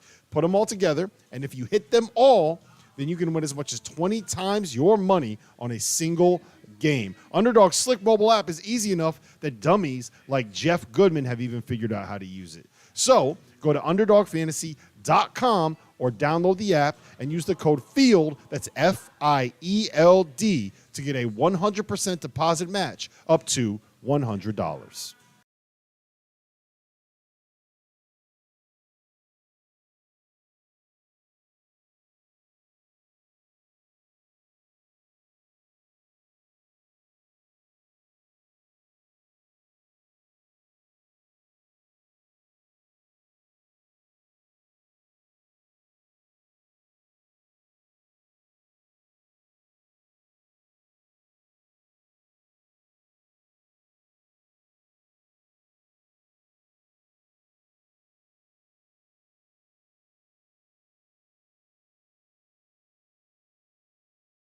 Ladies and gentlemen, we have so many surprises still in store here at the Field of Surprise 68 guest. from the Final Four. I can't wait for you to see if you're watching us live on the YouTube channel. We're here in Houston, Texas. We are at 40 below. You can listen to us on Sirius XM Radio as well. Terrence Oglesby, a.k.a. T.O., Randolph Childress, a.k.a. R.C., Carter Elliott, a.k.a. Big Washed, I believe that's your Twitter name. Big and Washed. Greg Waddell here running the ones and twos tonight. I teased this before the break. We've talked so much X's and O's, who has advantages, what does it mean for the sport, the little guys versus the potential blue blood, all the narrative stuff. I feel like we've said it. I have a more simple question for you guys. Who do you, as basketball fans, we all love the game, who do you want to win this championship? T.O., I teased it to you first because you put the analyst hat on. You're very good at ducking my question. I'm a habitual line stepper. Line stepper. I'm curious how you're going to duck this one, T.O. Who do you want to win this title? I'm gonna line step on this one. So I'm obviously rooting for the ACC. There's part of me that does that, just having played, and I think RC's in that same boat. The other part of me loves the Dan Hurley story of being the little brother to Bobby, who was the golden child, national player of the year in college, goes and plays in the NBA. Dan has all of his issues whenever he's in college, playing at Seton Hall, has to get out for a little while. Then he decides he's going to coach. And I want that side of the bracket to win. I think the other side is cute. I understand Dusty May and how nice that whole story is at little old FAU with 30,000 people that may or may not know that there's a basketball team. I think that's a great story too. And then San Diego State has just been beating on the door. But I would like one of the two on the other side of the bracket to come out on top, just because one, ACC, two, I'm just a huge Dan Hurley fan. You ducked the question. You did. I was just going to say. I gave you a 2 for 4. That's fair. I gave you a 2 for 4. all right. That's as RC? good as it's going to get. RC? He stole my answer. But you're not the question ducker, though. Will you go the step further and just be honest that you both want Miami to win? That's the answer here. You're ACC guys. Just own it. No. Just own it. Getting this far, Big East has been much Is nicer enough. to me than the ACC. I'm just saying, I the would- Big East has been really nice to me. The ACC has been a slog. I wouldn't mind, and if there ever was a year to have an underdog win, I wish for the casual fan they would at least cheer for one of them. Would I want the ACC to win just because of history and everything else? Of course. But I love the Dan, the Hurley story. But Kamani Young's a friend, and I'm cheering for him. He's a heck of a coach, by the way. Yes, I'm cheering for him. I think this can propel him to the Miami staff. I know those guys. So I don't know. I think it's, if I had to say, I think, I said before, I'll stick with Miami. Okay. And not because of that. I just think they're really good team. They're flawed against a front line of UConn. They're going to be overmatched inside and rebounding. But I've always said I think guards take you home, and I do. I think this team is really good, and that's the team I think right now. If I got until tomorrow to bet, I guess, but right now if I'm still betting, I'm betting on Miami. You got time. Cart, what's your answer? This is a want thing, correct? This is a want thing. A want. Okay, that's pretty easy for me. I don't want to see San Diego State in the championship game. I like seeing the ball go in the hoop. Okay, I'm a guy that I wasn't. You're a bucket, right? No, honestly, I wasn't a bucket. So if Okay, I wanted to all watch right. myself play for 20 minutes and score 50 points, I would go do that. I don't want to see that. I like teams that score baskets. They're just not. It's not a style of basketball that just like strikes me as like I want to watch that. So I don't want to watch it 2 times. I think it's a great run, but I'd like to see Florida Atlantic, and the story behind them is just great. Like I want to see Florida Atlantic get But that so win. much of that is like you, though. They tough, they physical. I'm tough. I'm not that physical, to be honest. I had a lot of physicality behind this big frame. I'm really not that physical. But on the other side, though, it's kind of tough. I'm on the same boat as y'all. I love Miami. I love Wong. I love fun backcourts. Like Wong and Pack, that's just a fun backcourt. I always stand beside that guards win in March. So if I'm picking the best guards that are left in the tourney, Miami has them. Yes. So I think that I truly think that Miami's going to find a way to win this. I really do think they will. In the year The whole thing? The whole thing. In the year of NIL, too, by the way. Wow. Oh, John Ruiz. In the year of NIL, it would be fitting. And that would be the narrative, as That- you know, going into That's the what, offseason. and that sucks to me, honestly. That would That be would the drive the narrative. pay up. Oh, my gosh. I always thought there would be a market correction because I thought some of these guys were getting paid a lot of money. Instead of saying I'm going to Disneyland, they're going to say I'm going to the renegotiation room. I had that planned out, and I just blew it. I was so excited to say that, and I butchered it twice. It's tough. It is what it is. Save me, That- Greg, that was a please. mouthful. Please So save me. Is there the potential on that note, if Miami were to do this, if they were to beat UConn, if they were to win whoever they play in the title game, is there the potential that this springboards them even further ahead in the NIL game than they already are? Miami. Because it would be validated, right? Like Ruiz is You either have it or you don't. Here's the thing with NIL, and if people are willing to jump into the basketball portion, it's much cheaper. I almost lost this. It's much cheaper to make your basketball team really good than your football team really good. Because they're spending a lot of money on football too down in Miami. That was a There's- bar, by the way. there- there's- That was you nice. don't have to spend as much money to make your basketball team really good, and that's where I think it gets intriguing, especially for somewhere like Miami. And here's one thing too that people don't really take into account. Like Miami's got one person that funds their NIL, just John Ruiz, cigarette racing. That's it. They don't have to worry from a million different places that coming from this place. He's That got to just go. means they got more money to get. That's right. In Miami, a lot to be said there. I think timing is so critical in all things in life. But if they were to get the validation of a championship after the bet they placed in the offseason, It's gonna spike prices. I think they've already done it. I think mission so? for that mission's accomplished. Yeah. okay. Whether they win it or they don't, I think them winning it will have others more intrigued to find out what everyone else's the total NIL volume is. And I remember hearing the story of like Ohio State football. I think Coach Day said his current roster from this past season was I think 13 million. And NIL, if I'm not mistaken, I think I heard him say something So like that. 13 million for NIL at Ohio State for the football team. You could have a really good basketball team there for 3. Yeah, but nobody cares about Ohio I'm State saying. football as much as they do. I mean, basketball is what Well, they do. Football. that's true, but at the same time, like you can get name notoriety quicker if you're able to spend that money on that as opposed to on. I think the football. benefit of that will be like the basketball. Let's see the benefit of the basketball-only non-football schools. No, the Big East. Which It's is the already Big started East, to happen. Which is, you can see, which is my point, why I think the Big East is at that point because of their money, the Georgetowns, the Marquettes and all these schools, their money is going into basketball. In Mountain West and San Diego State, too. Yeah. I mean, there's a lot Yeah. of funds being poured into that program as well. That's not coming from nowhere. Which is, to me, to your point, again, as a basketball guy, I laugh because all these others, everybody wants NIL. Yeah. But it's going to be the same damn schools. That's my argument about football. I can sit here and name next year's BCS teams. Yep. I can name you 8 of the potential teams, and I guarantee I'll get 3 of those 4 out of my 8. There may be one more surprise like this year at TCU. The thing is, though, is it going to overshadow the fact that they're that good of a basketball team? Like the first thing they're going to bring up is when they win a championship is NIL instead of the fact that you got Nigel Pack and Isaiah Wong being such great basketball players. Does that ruin it at all? No, I don't think so. I think I think it doesn't bother us, but after a while, that's going to be the narrative they're going to pound for weeks after this. Don't look at another man's wallet. Get your money up, not your funny up. Yep. You heard it here first. All right, just for the record, my answer to the question, who am I rooting for? I never got to go there. I want to come back to that. Who I'm rooting for, I think, is Miami for all the reasons we just said. I think they are the most, I guess, I don't know. It would be the most on brand for this season, kind of like you were alluding to with Florida Atlantic, of like, this was a wide open year. Like, to me, the story of this year was where the game's evolving from a portal, from an NIL standpoint, and I think Miami did it better than anybody else. I think that's why they're in position.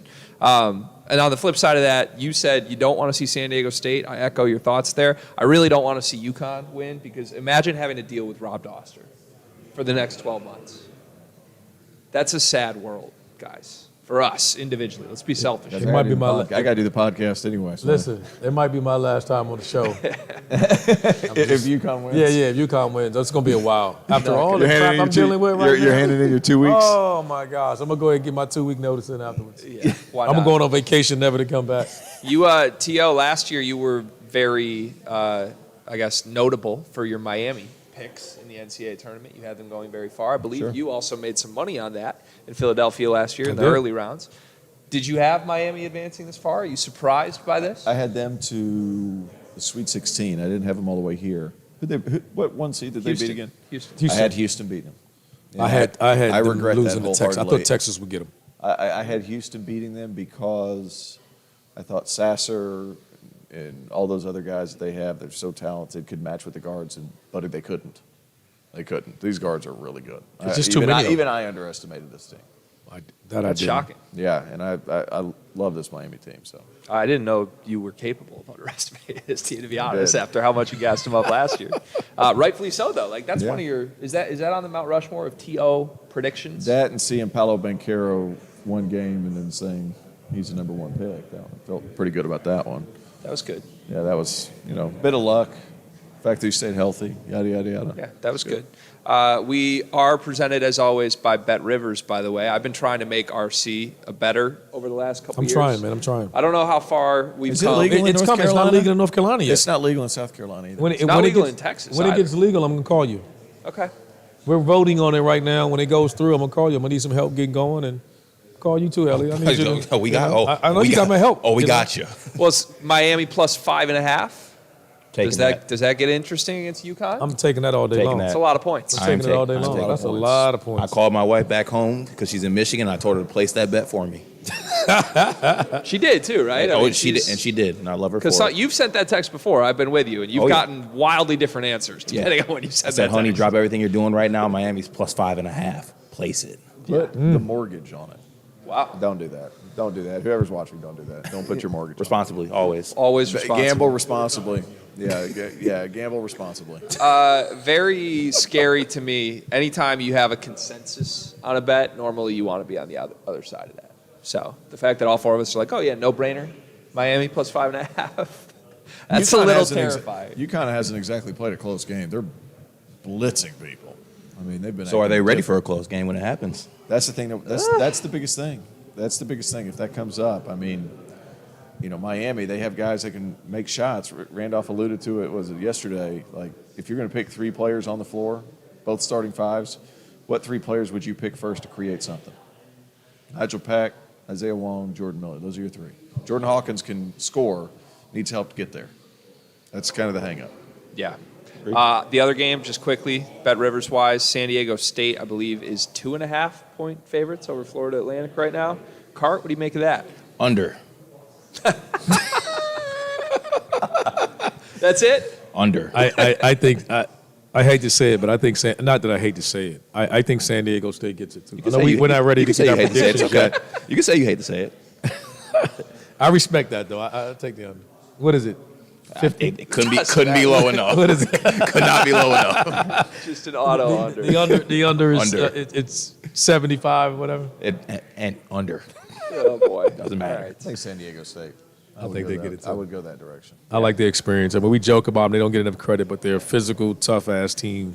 They defend their ass off, and I think I like their matchups. I think They're old. they're really old. Experience matters. That feels like the likely outcome after how much shit Carter Elliott and I have talked about San Diego State. Yes. in the Y'all last don't week. want them. That's why they're winning. You just Yeah. said we're going to pick the opposite. Yeah. Y'all talked to Raved about you didn't want to see him, so now you're going to see him. They remembered. You're going to see him twice. We deserve My this. mentions are bad. We deserve this. All right. We're going to go to break here, live, Field of 68 from the Final Four. We'll be back soon. You guys ever get tired of trying to prove that you won an argument, that your takes weren't hot, they were just right?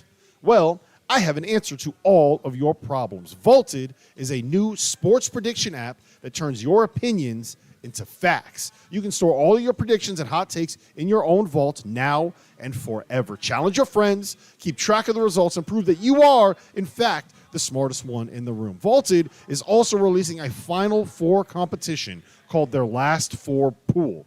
What amounts to a hot take challenge, it has a $5,000 prize pool. Who doesn't like free money? I like free money. So if you like free money like me, then go and download the Vaulted app at the link below, sign up for your free 3-month trial, and store your predictions now and forever.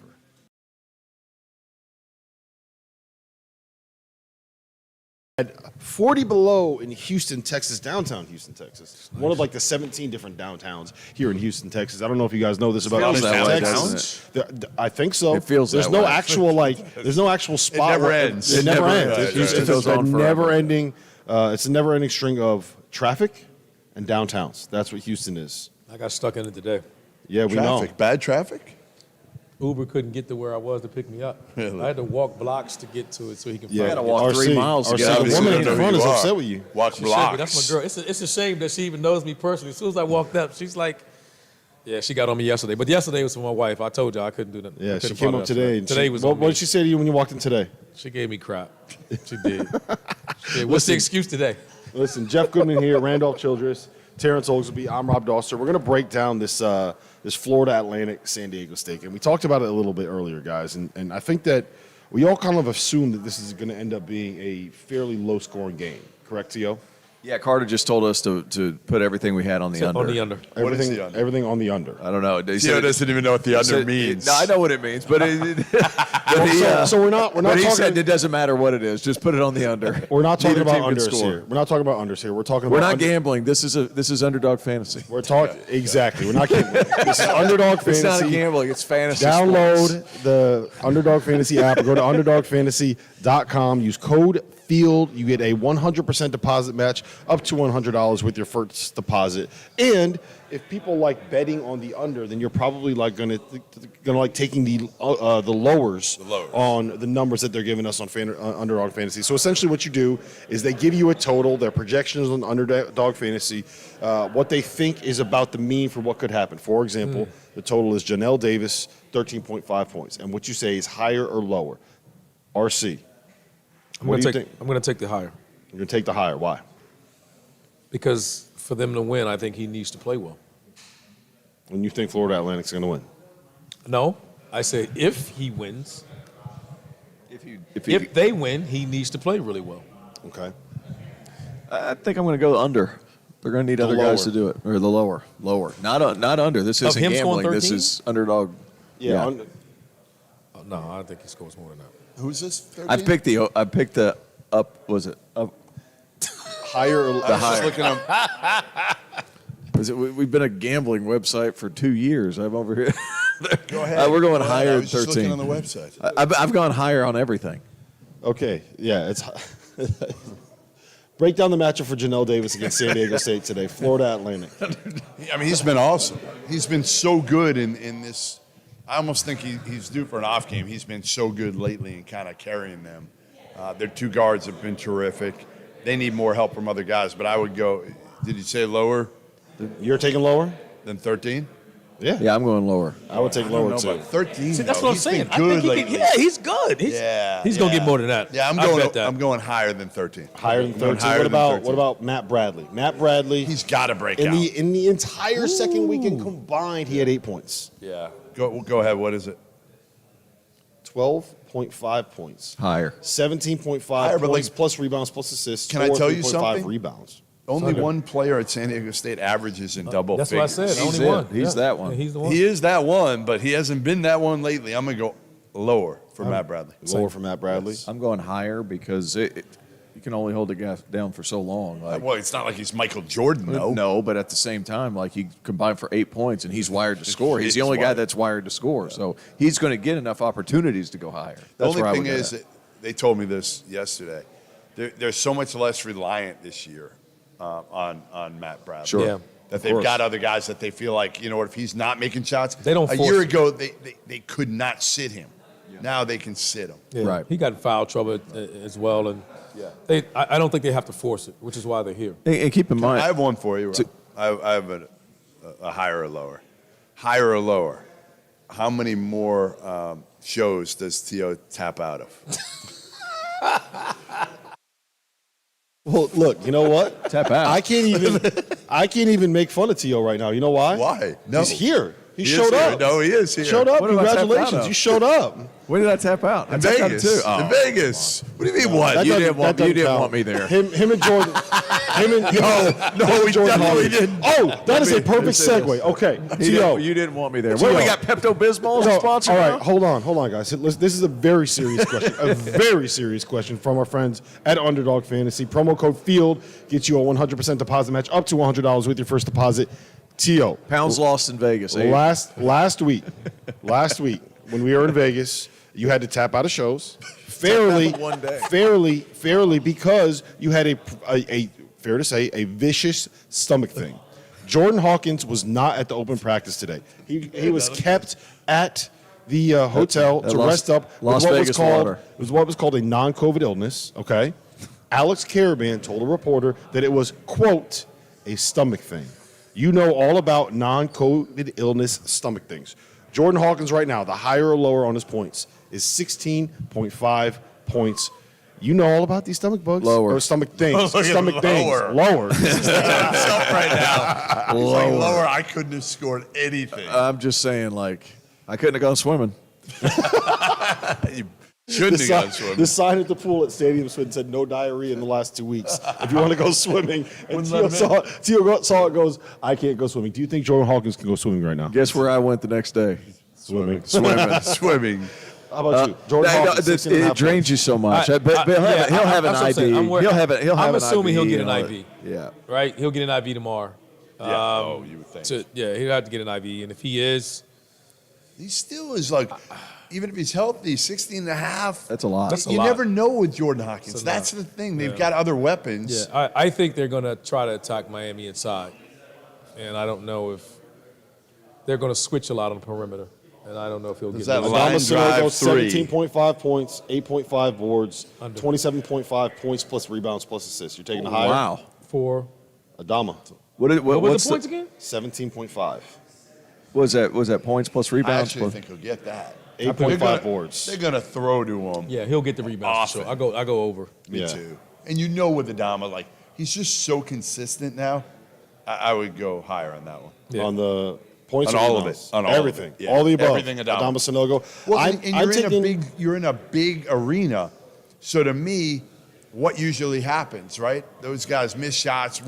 I mean, if you're UConn, you're throwing it into them. You're making sure you get off to a good start, and then you know what? Get a lead, and then start working your way inside out. You have to with UConn. The great thing about Underdog Fantasy is that if you put 4 or 5 of these together, Yeah. and you get all 5 of them right, and you get a sweep, then you can more than 20 extra money. I hit one of those. I hit one of those 2 weeks ago. That was nice. I like my And odds you know, right now. and you know what? And you know what happened last week after I hit one of those 20x my You money? gave it back in Vegas. Yeah, I gave it all back to Circa. yeah. Congratulations, Derek Stevens. There you go. You got all my Underdog Fantasy winnings. Plus all But- those $6 beers. That, Yeah. Dauster is a terrible craps player. and blackjack. I'm good at Underdog Fantasy, though. All right, Everything. so I think it's almost time for us to make some official predictions on what's going to happen this weekend. All right, I want you guys locked in. You each have 1 minute to talk me through what's going to happen on Saturday. We're going to TO first. I need your everything that you think you can predict right now. I need your prediction. Oh wow! So basically, how both games goes. Yeah. I think UConn dominates on the glass. I think that's the biggest thing. The biggest thing to watch out for is the offensive glass for UConn, because what's going to happen is they get it, they don't go back up with it right away, they spray back out, and that's when those shooters, Tristan Newton, Joey California, some of these guys that come off the bench, they can get going that way because those turn into horse shots. Offensive rebounds out to threes, that's the easiest one you can get. I think if Miami can keep UConn off the glass, that's going to be huge. I don't think they're going to be able to, because I think O'Meara is going to be good for 30 minutes. It's that other 10 that worries about, because they only have one of him, and they got 3 or 4 big dudes at UConn. So that's kind of thing that worries me. I think UConn moves on. San Diego State, FAU. The villain, Dusty May. I'm calling him the villain because we were searching for the villain. Dusty May's the villain. Dusty May's the villain. Lord, no. Dustin May might be the villain. Dustin. Yeah. You got to watch out for Dustin May. Dustin May will get. Dusty's a great guy. Nobody's scared of somebody named Dusty. Alter ego. Yeah, it's his alter ego. No, I think San Diego State, man, half their team's 25 years old and work summer gigs to where they're trying to move on to the next phase of their life. So I think FAU, as great of a run as it's been, I think they're going to run out of gas. Okay. We got a San Diego State, UConn. San Diego State, UConn title game. Goodman? Yeah, I mean, I'm going to go San Diego State just because, again, I don't know. I just think their defense is better. I don't know. I mean, honestly, I don't have a great feel for this game. I really don't. I just think it's going to be a grinder, and, again, whichever one of these guards, and they each have a bunch of them, make shots. And then I got Miami over UConn. I just think it's been that type of tournament. And I like how Miami matches up, and pretty much other than front court depth, that's the biggest worry. But I honestly put Wong against Hawkins, Miller against Jackson. They just match up. Yeah, they really do match up for the most part. So I will say the unpredictability of this tournament continues, and Miami wins.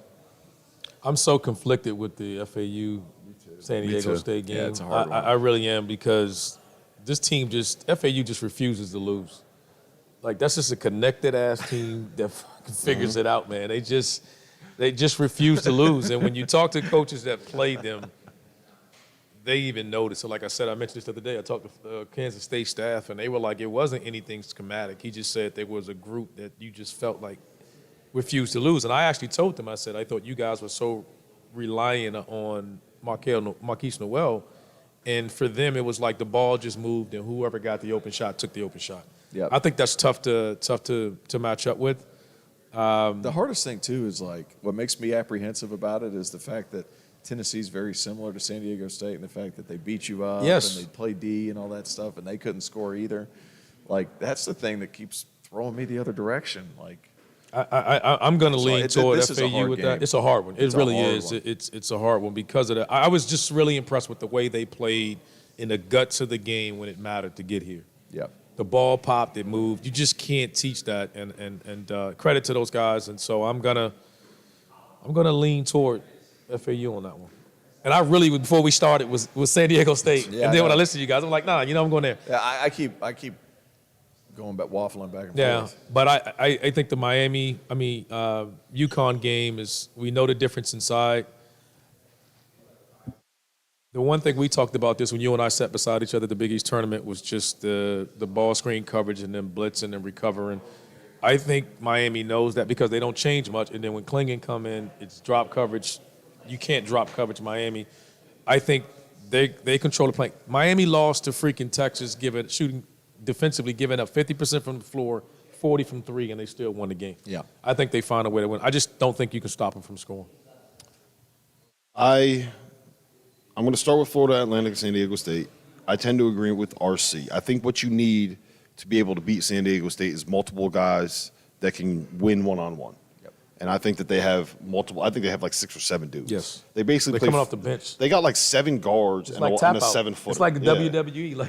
You're just tapping to get in. Yeah, they got 7 guards and a 7-footer, and all of those guys can kind of create for themselves off the bounce. I just think they have enough weapons to be able to find somebody on any given possession. We've seen them play this game against a Tennessee team that is bigger and more physical and arguably more talented, right? Is that fair? Let's not forget Memphis. Yeah, they beat Yeah, Memphis, too. Beat Memphis too. So I'm in on Florida Atlantic winning this game. You see Matt McCall is over there celebrating like he just won the championship himself. Hey, if I switch over to FAU, does that jinx everything?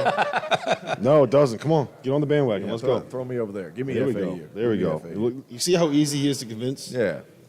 I'm just glad that you didn't go with these slapdicks over here and go with Miami because I think UConn's going to end up winning this game. I just You think had there's to go with UConn. I think there's too much. But this is what I'll say.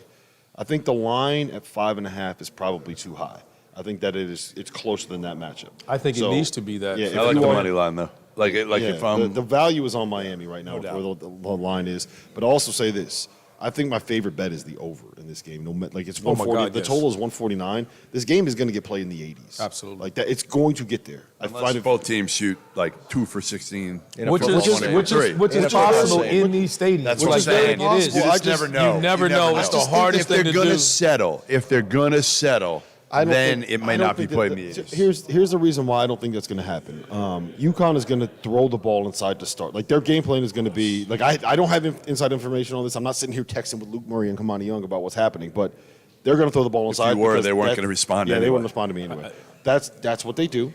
That's where the mismatch is going to be, and they are very good at well, finding a mismatch they can attack. I'll So- say this. I don't know if I agree that it's a mismatch because I think No Chad O'Meara is physically strong enough to hold his I own agree against with Adama that. Sanogo. Yep. The question that I have is which one of those guys gets in foul trouble the earliest?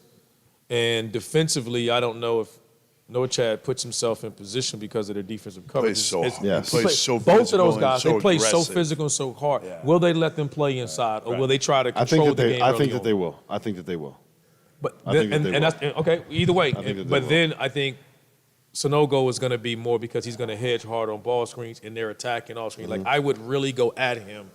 That's what To they're get going him in foul to. That's trouble what their and game everything. plan should be. Yes, I would. Hit, I would hit go him right at- on that shoulder. And I do would the go head back right there. at him, Yep. getting off to see if I can get him one as quickly as possible because of that. So but I do think that UConn is will eventually have enough. But I have a very hard time seeing how Miami completely stops UConn, and how UConn completely stops Miami. Just because their guards are good enough to be good defense. That's what it is with them. Yes. They have dudes where you just kind of Larinaga. You know what his offense is at the end of the day? Isaiah's turn, Right. Nigel's turn. Well, he's going to pick his matchup. We'll Jordan's see who they turn. attack. Right? Yeah, Ruga's who turn. gonna turn, yeah. And those guys, if they're going to win their matchup. That's just what they do. I mean, they got a guy named Wuga. Like, you're going to bet against him? I have to. I don't have a choice. I love Miami. I love Booga. this group. I don't have a choice. I don't have a choice in the matter. So Big you Booga have guy. Miami, San Diego State. do. You have Miami, Florida Atlantic. I have UConn, Florida Atlantic. You are the only smart one here. UConn, Florida Atlantic. When we come back, we have a very, very special guest coming up next. Field of 68 After Dark. You know what the best part about the end of the college basketball season is? That signifies the start of spring, the start of summer, the start of hot weather, the start of late nights, the start of weekends on the water. And the best way to stay refreshed during the summer months is with Hornitos Ranch Water, a premium sparkling cocktail with a balance of freshly squeezed lime paired with smooth tequila notes. Hornitos Tequila is a 100% agave premium tequila from the lowlands of Jalisco. It's specifically from the town of Tequila. Originating from one of the most historic distilleries, Hornitos paved the way for all future tequila brands, starting with the tequila name. An official partner of the Houston Astros, you can buy Hornitos Ranch Water in a can, or you can come to Houston's best sports bar, Little Woodrow's in Edo, and get a fresh, handmade cocktail with Hornitos Tequila. There's nothing better on a warm spring day than Hornitos Ranch Water and a Houston Astros baseball game.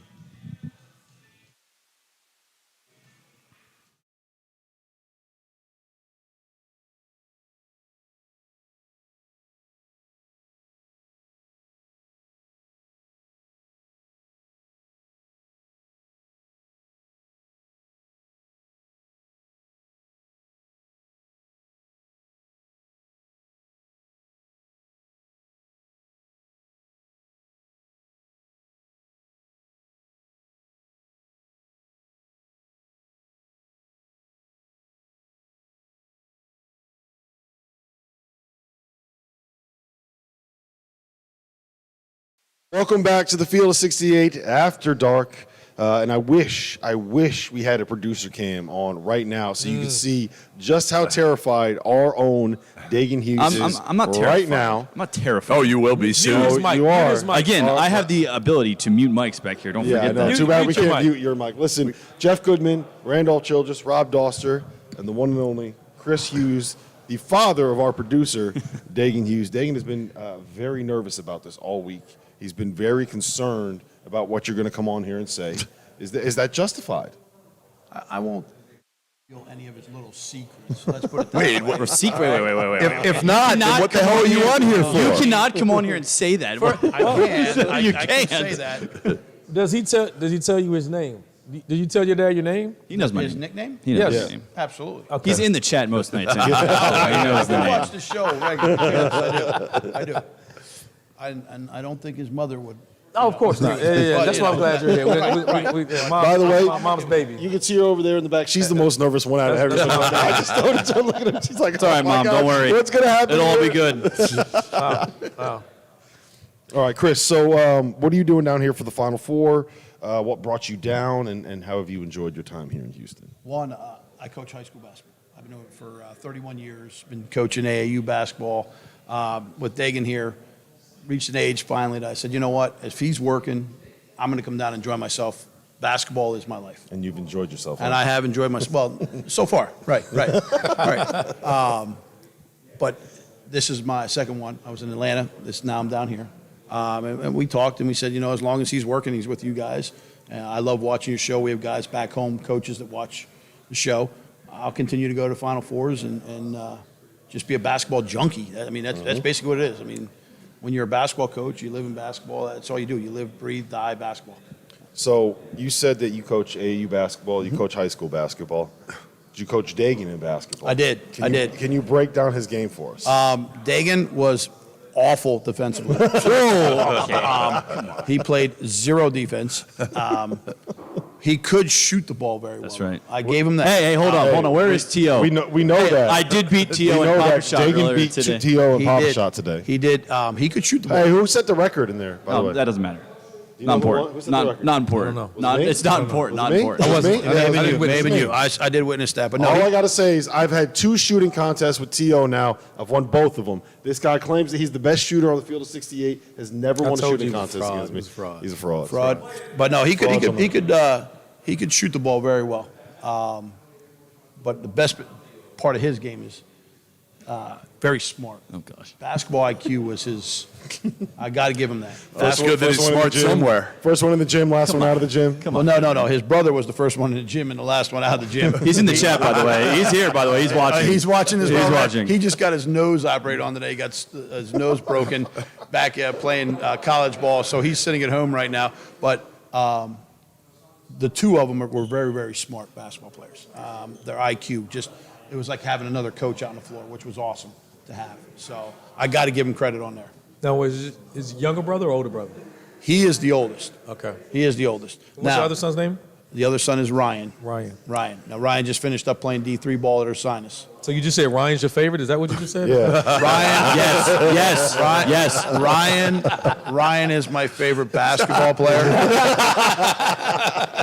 All right, I want to ask Hold a on, tough I got a question. question. Before you say Ryan's your favorite, Okay. I'm gonna give. I got Dagen's back here. Okay. Has Ryan ever gotten you a picture with Scott Drew? That's right. Has he ever gotten you a picture with Bruce Pearl?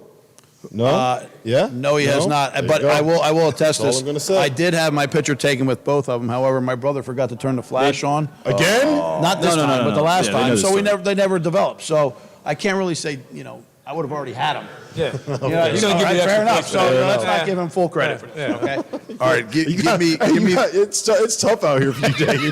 No, it's tough going out to get here. tougher. Trust me. Okay. It's going to get All tougher. right. All right. Give me the story. The worst you ever had to punish Dagen was for what? I don't even know what I'm this going to would be be. honest with you.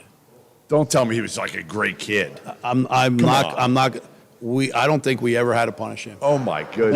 Now my brother. However, the other one made up story on the brother. The other one we had to make up for. But I don't think we ever had to punish him, to be honest with you. Wow. Should we ask his mom? Maybe she covered it. Hold on. Yeah, that's right. Maybe you just didn't know. I had a few of those. No, I was the punisher. Yeah, but there's stuff that was hidden from Yeah, you. it was Well, according Right. to his brother. No, whoa, whoa, he did whoa, a lot of whoa, stuff now. that was hidden That's what that I'm we saying. didn't He know went to about. mom, and mom Right, kind of swept it under the So, but rug. no, My- we didn't- my we mom did did not- that. Thanks, Mom. We did not have to punish him. That's just who he was. He's always been pretty focused, loves the game, but he's very driven, on especially this show. I mean, what you guys do. So. No, there's honestly, listen, great. we've had him for a couple of years now, and he's the best. Honestly, you raised a great kid. That was his mother. Don't give me credit. You didn't do any of it. You didn't do any of it. I meant you, both of you. Yeah, Both of you. give her the credit. I just was there. Who do you like in the Final Four? That's right. You did call FAU. I did call FAU. Yes, I you did did. call FAU, but I also the reason I called FAU is because of the matchup. Okay, now I think the matchup's a little bit different. San Diego State, as a coach, defense wins championships, right? I mean, we've all heard that cliche. San Diego State can play some D. They can play some D. I like Florida Atlantic's offense, but I think San Diego State has enough defensively to stop them to win that ball game. The other game, you got guards. I mean, you got a ton of guards there. Miami probably has more guards than UConn right now. So with that, they're pretty much, let's say they're even. Go to big man. I think UConn's big man is better than But I don't think they know Miami. ball. However, knows ball. however, I think Miami's guards are good enough to end up beating UConn at the end. And they'll At be the end. looser. Yeah, And they'll be close game. looser. That's I do. the other I think- thing. I think- Dagen, you're right. We never should have had him on the show. You know, that's one thing I'll agree with here. Never He's should've had him right. on the He's show. right. The pressure right now is on UConn, right? They're the favorite. 100%. Yeah. They're the favorite. Yes. All right. Now, the least pressure is Florida Atlantic, so they're going to play the loosest. Right? So, I like Larinaga. I think his time, I think you guys refer to him as Pops. Yeah, All right? Right? Grandpa, I think is what it is. Grandpa, maybe? America's favorite grandpa. Right. Yeah. Maybe it's his time. Maybe it's his time. Right? He's been coaching a long time. You Maybe got it's his two time. totally different coaches out there and their styles too, and how they Right. coach on the court, like Yes. even their styles, Personalities and everything. Yeah, personalities, the way their players play.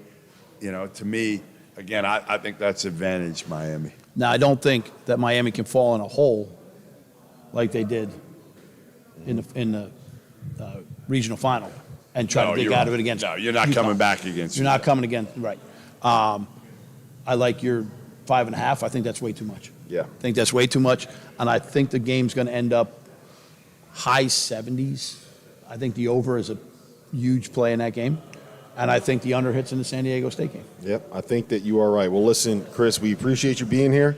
Dagen, we appreciate you taking the hit, taking the sacrifice. It is what it is. Letting yourself. It is what it is. You didn't get embarrassed that badly. No, really. I've known him for You were 26 good, 'cause I was years. gonna ask You him think if he I was a don't know how to bedwetter not or be embarrassed anything. by him I was anymore? Yeah, figured it out, it the could have key. been a lot worse. So listen, for Jeff Goodman, for Randolph Childress, for Terrence Oglesby, the loser ×2 today. Wow. For Greg Waddell, Carter Elliott, we had Bruce Pearl on, we had Scott Jerome, we had McCall. Chris Hughes on, we had Matt McCall on over there in between celebrations Mr. for FAU. people picking FAU, Mr. FAU. We finally get basketball tomorrow. I am Thank so God. sick of talking about what's going to happen in this game. I want to see we what got a happens in this pregame game. show tomorrow. See you guys tomorrow at 3:30 Eastern time.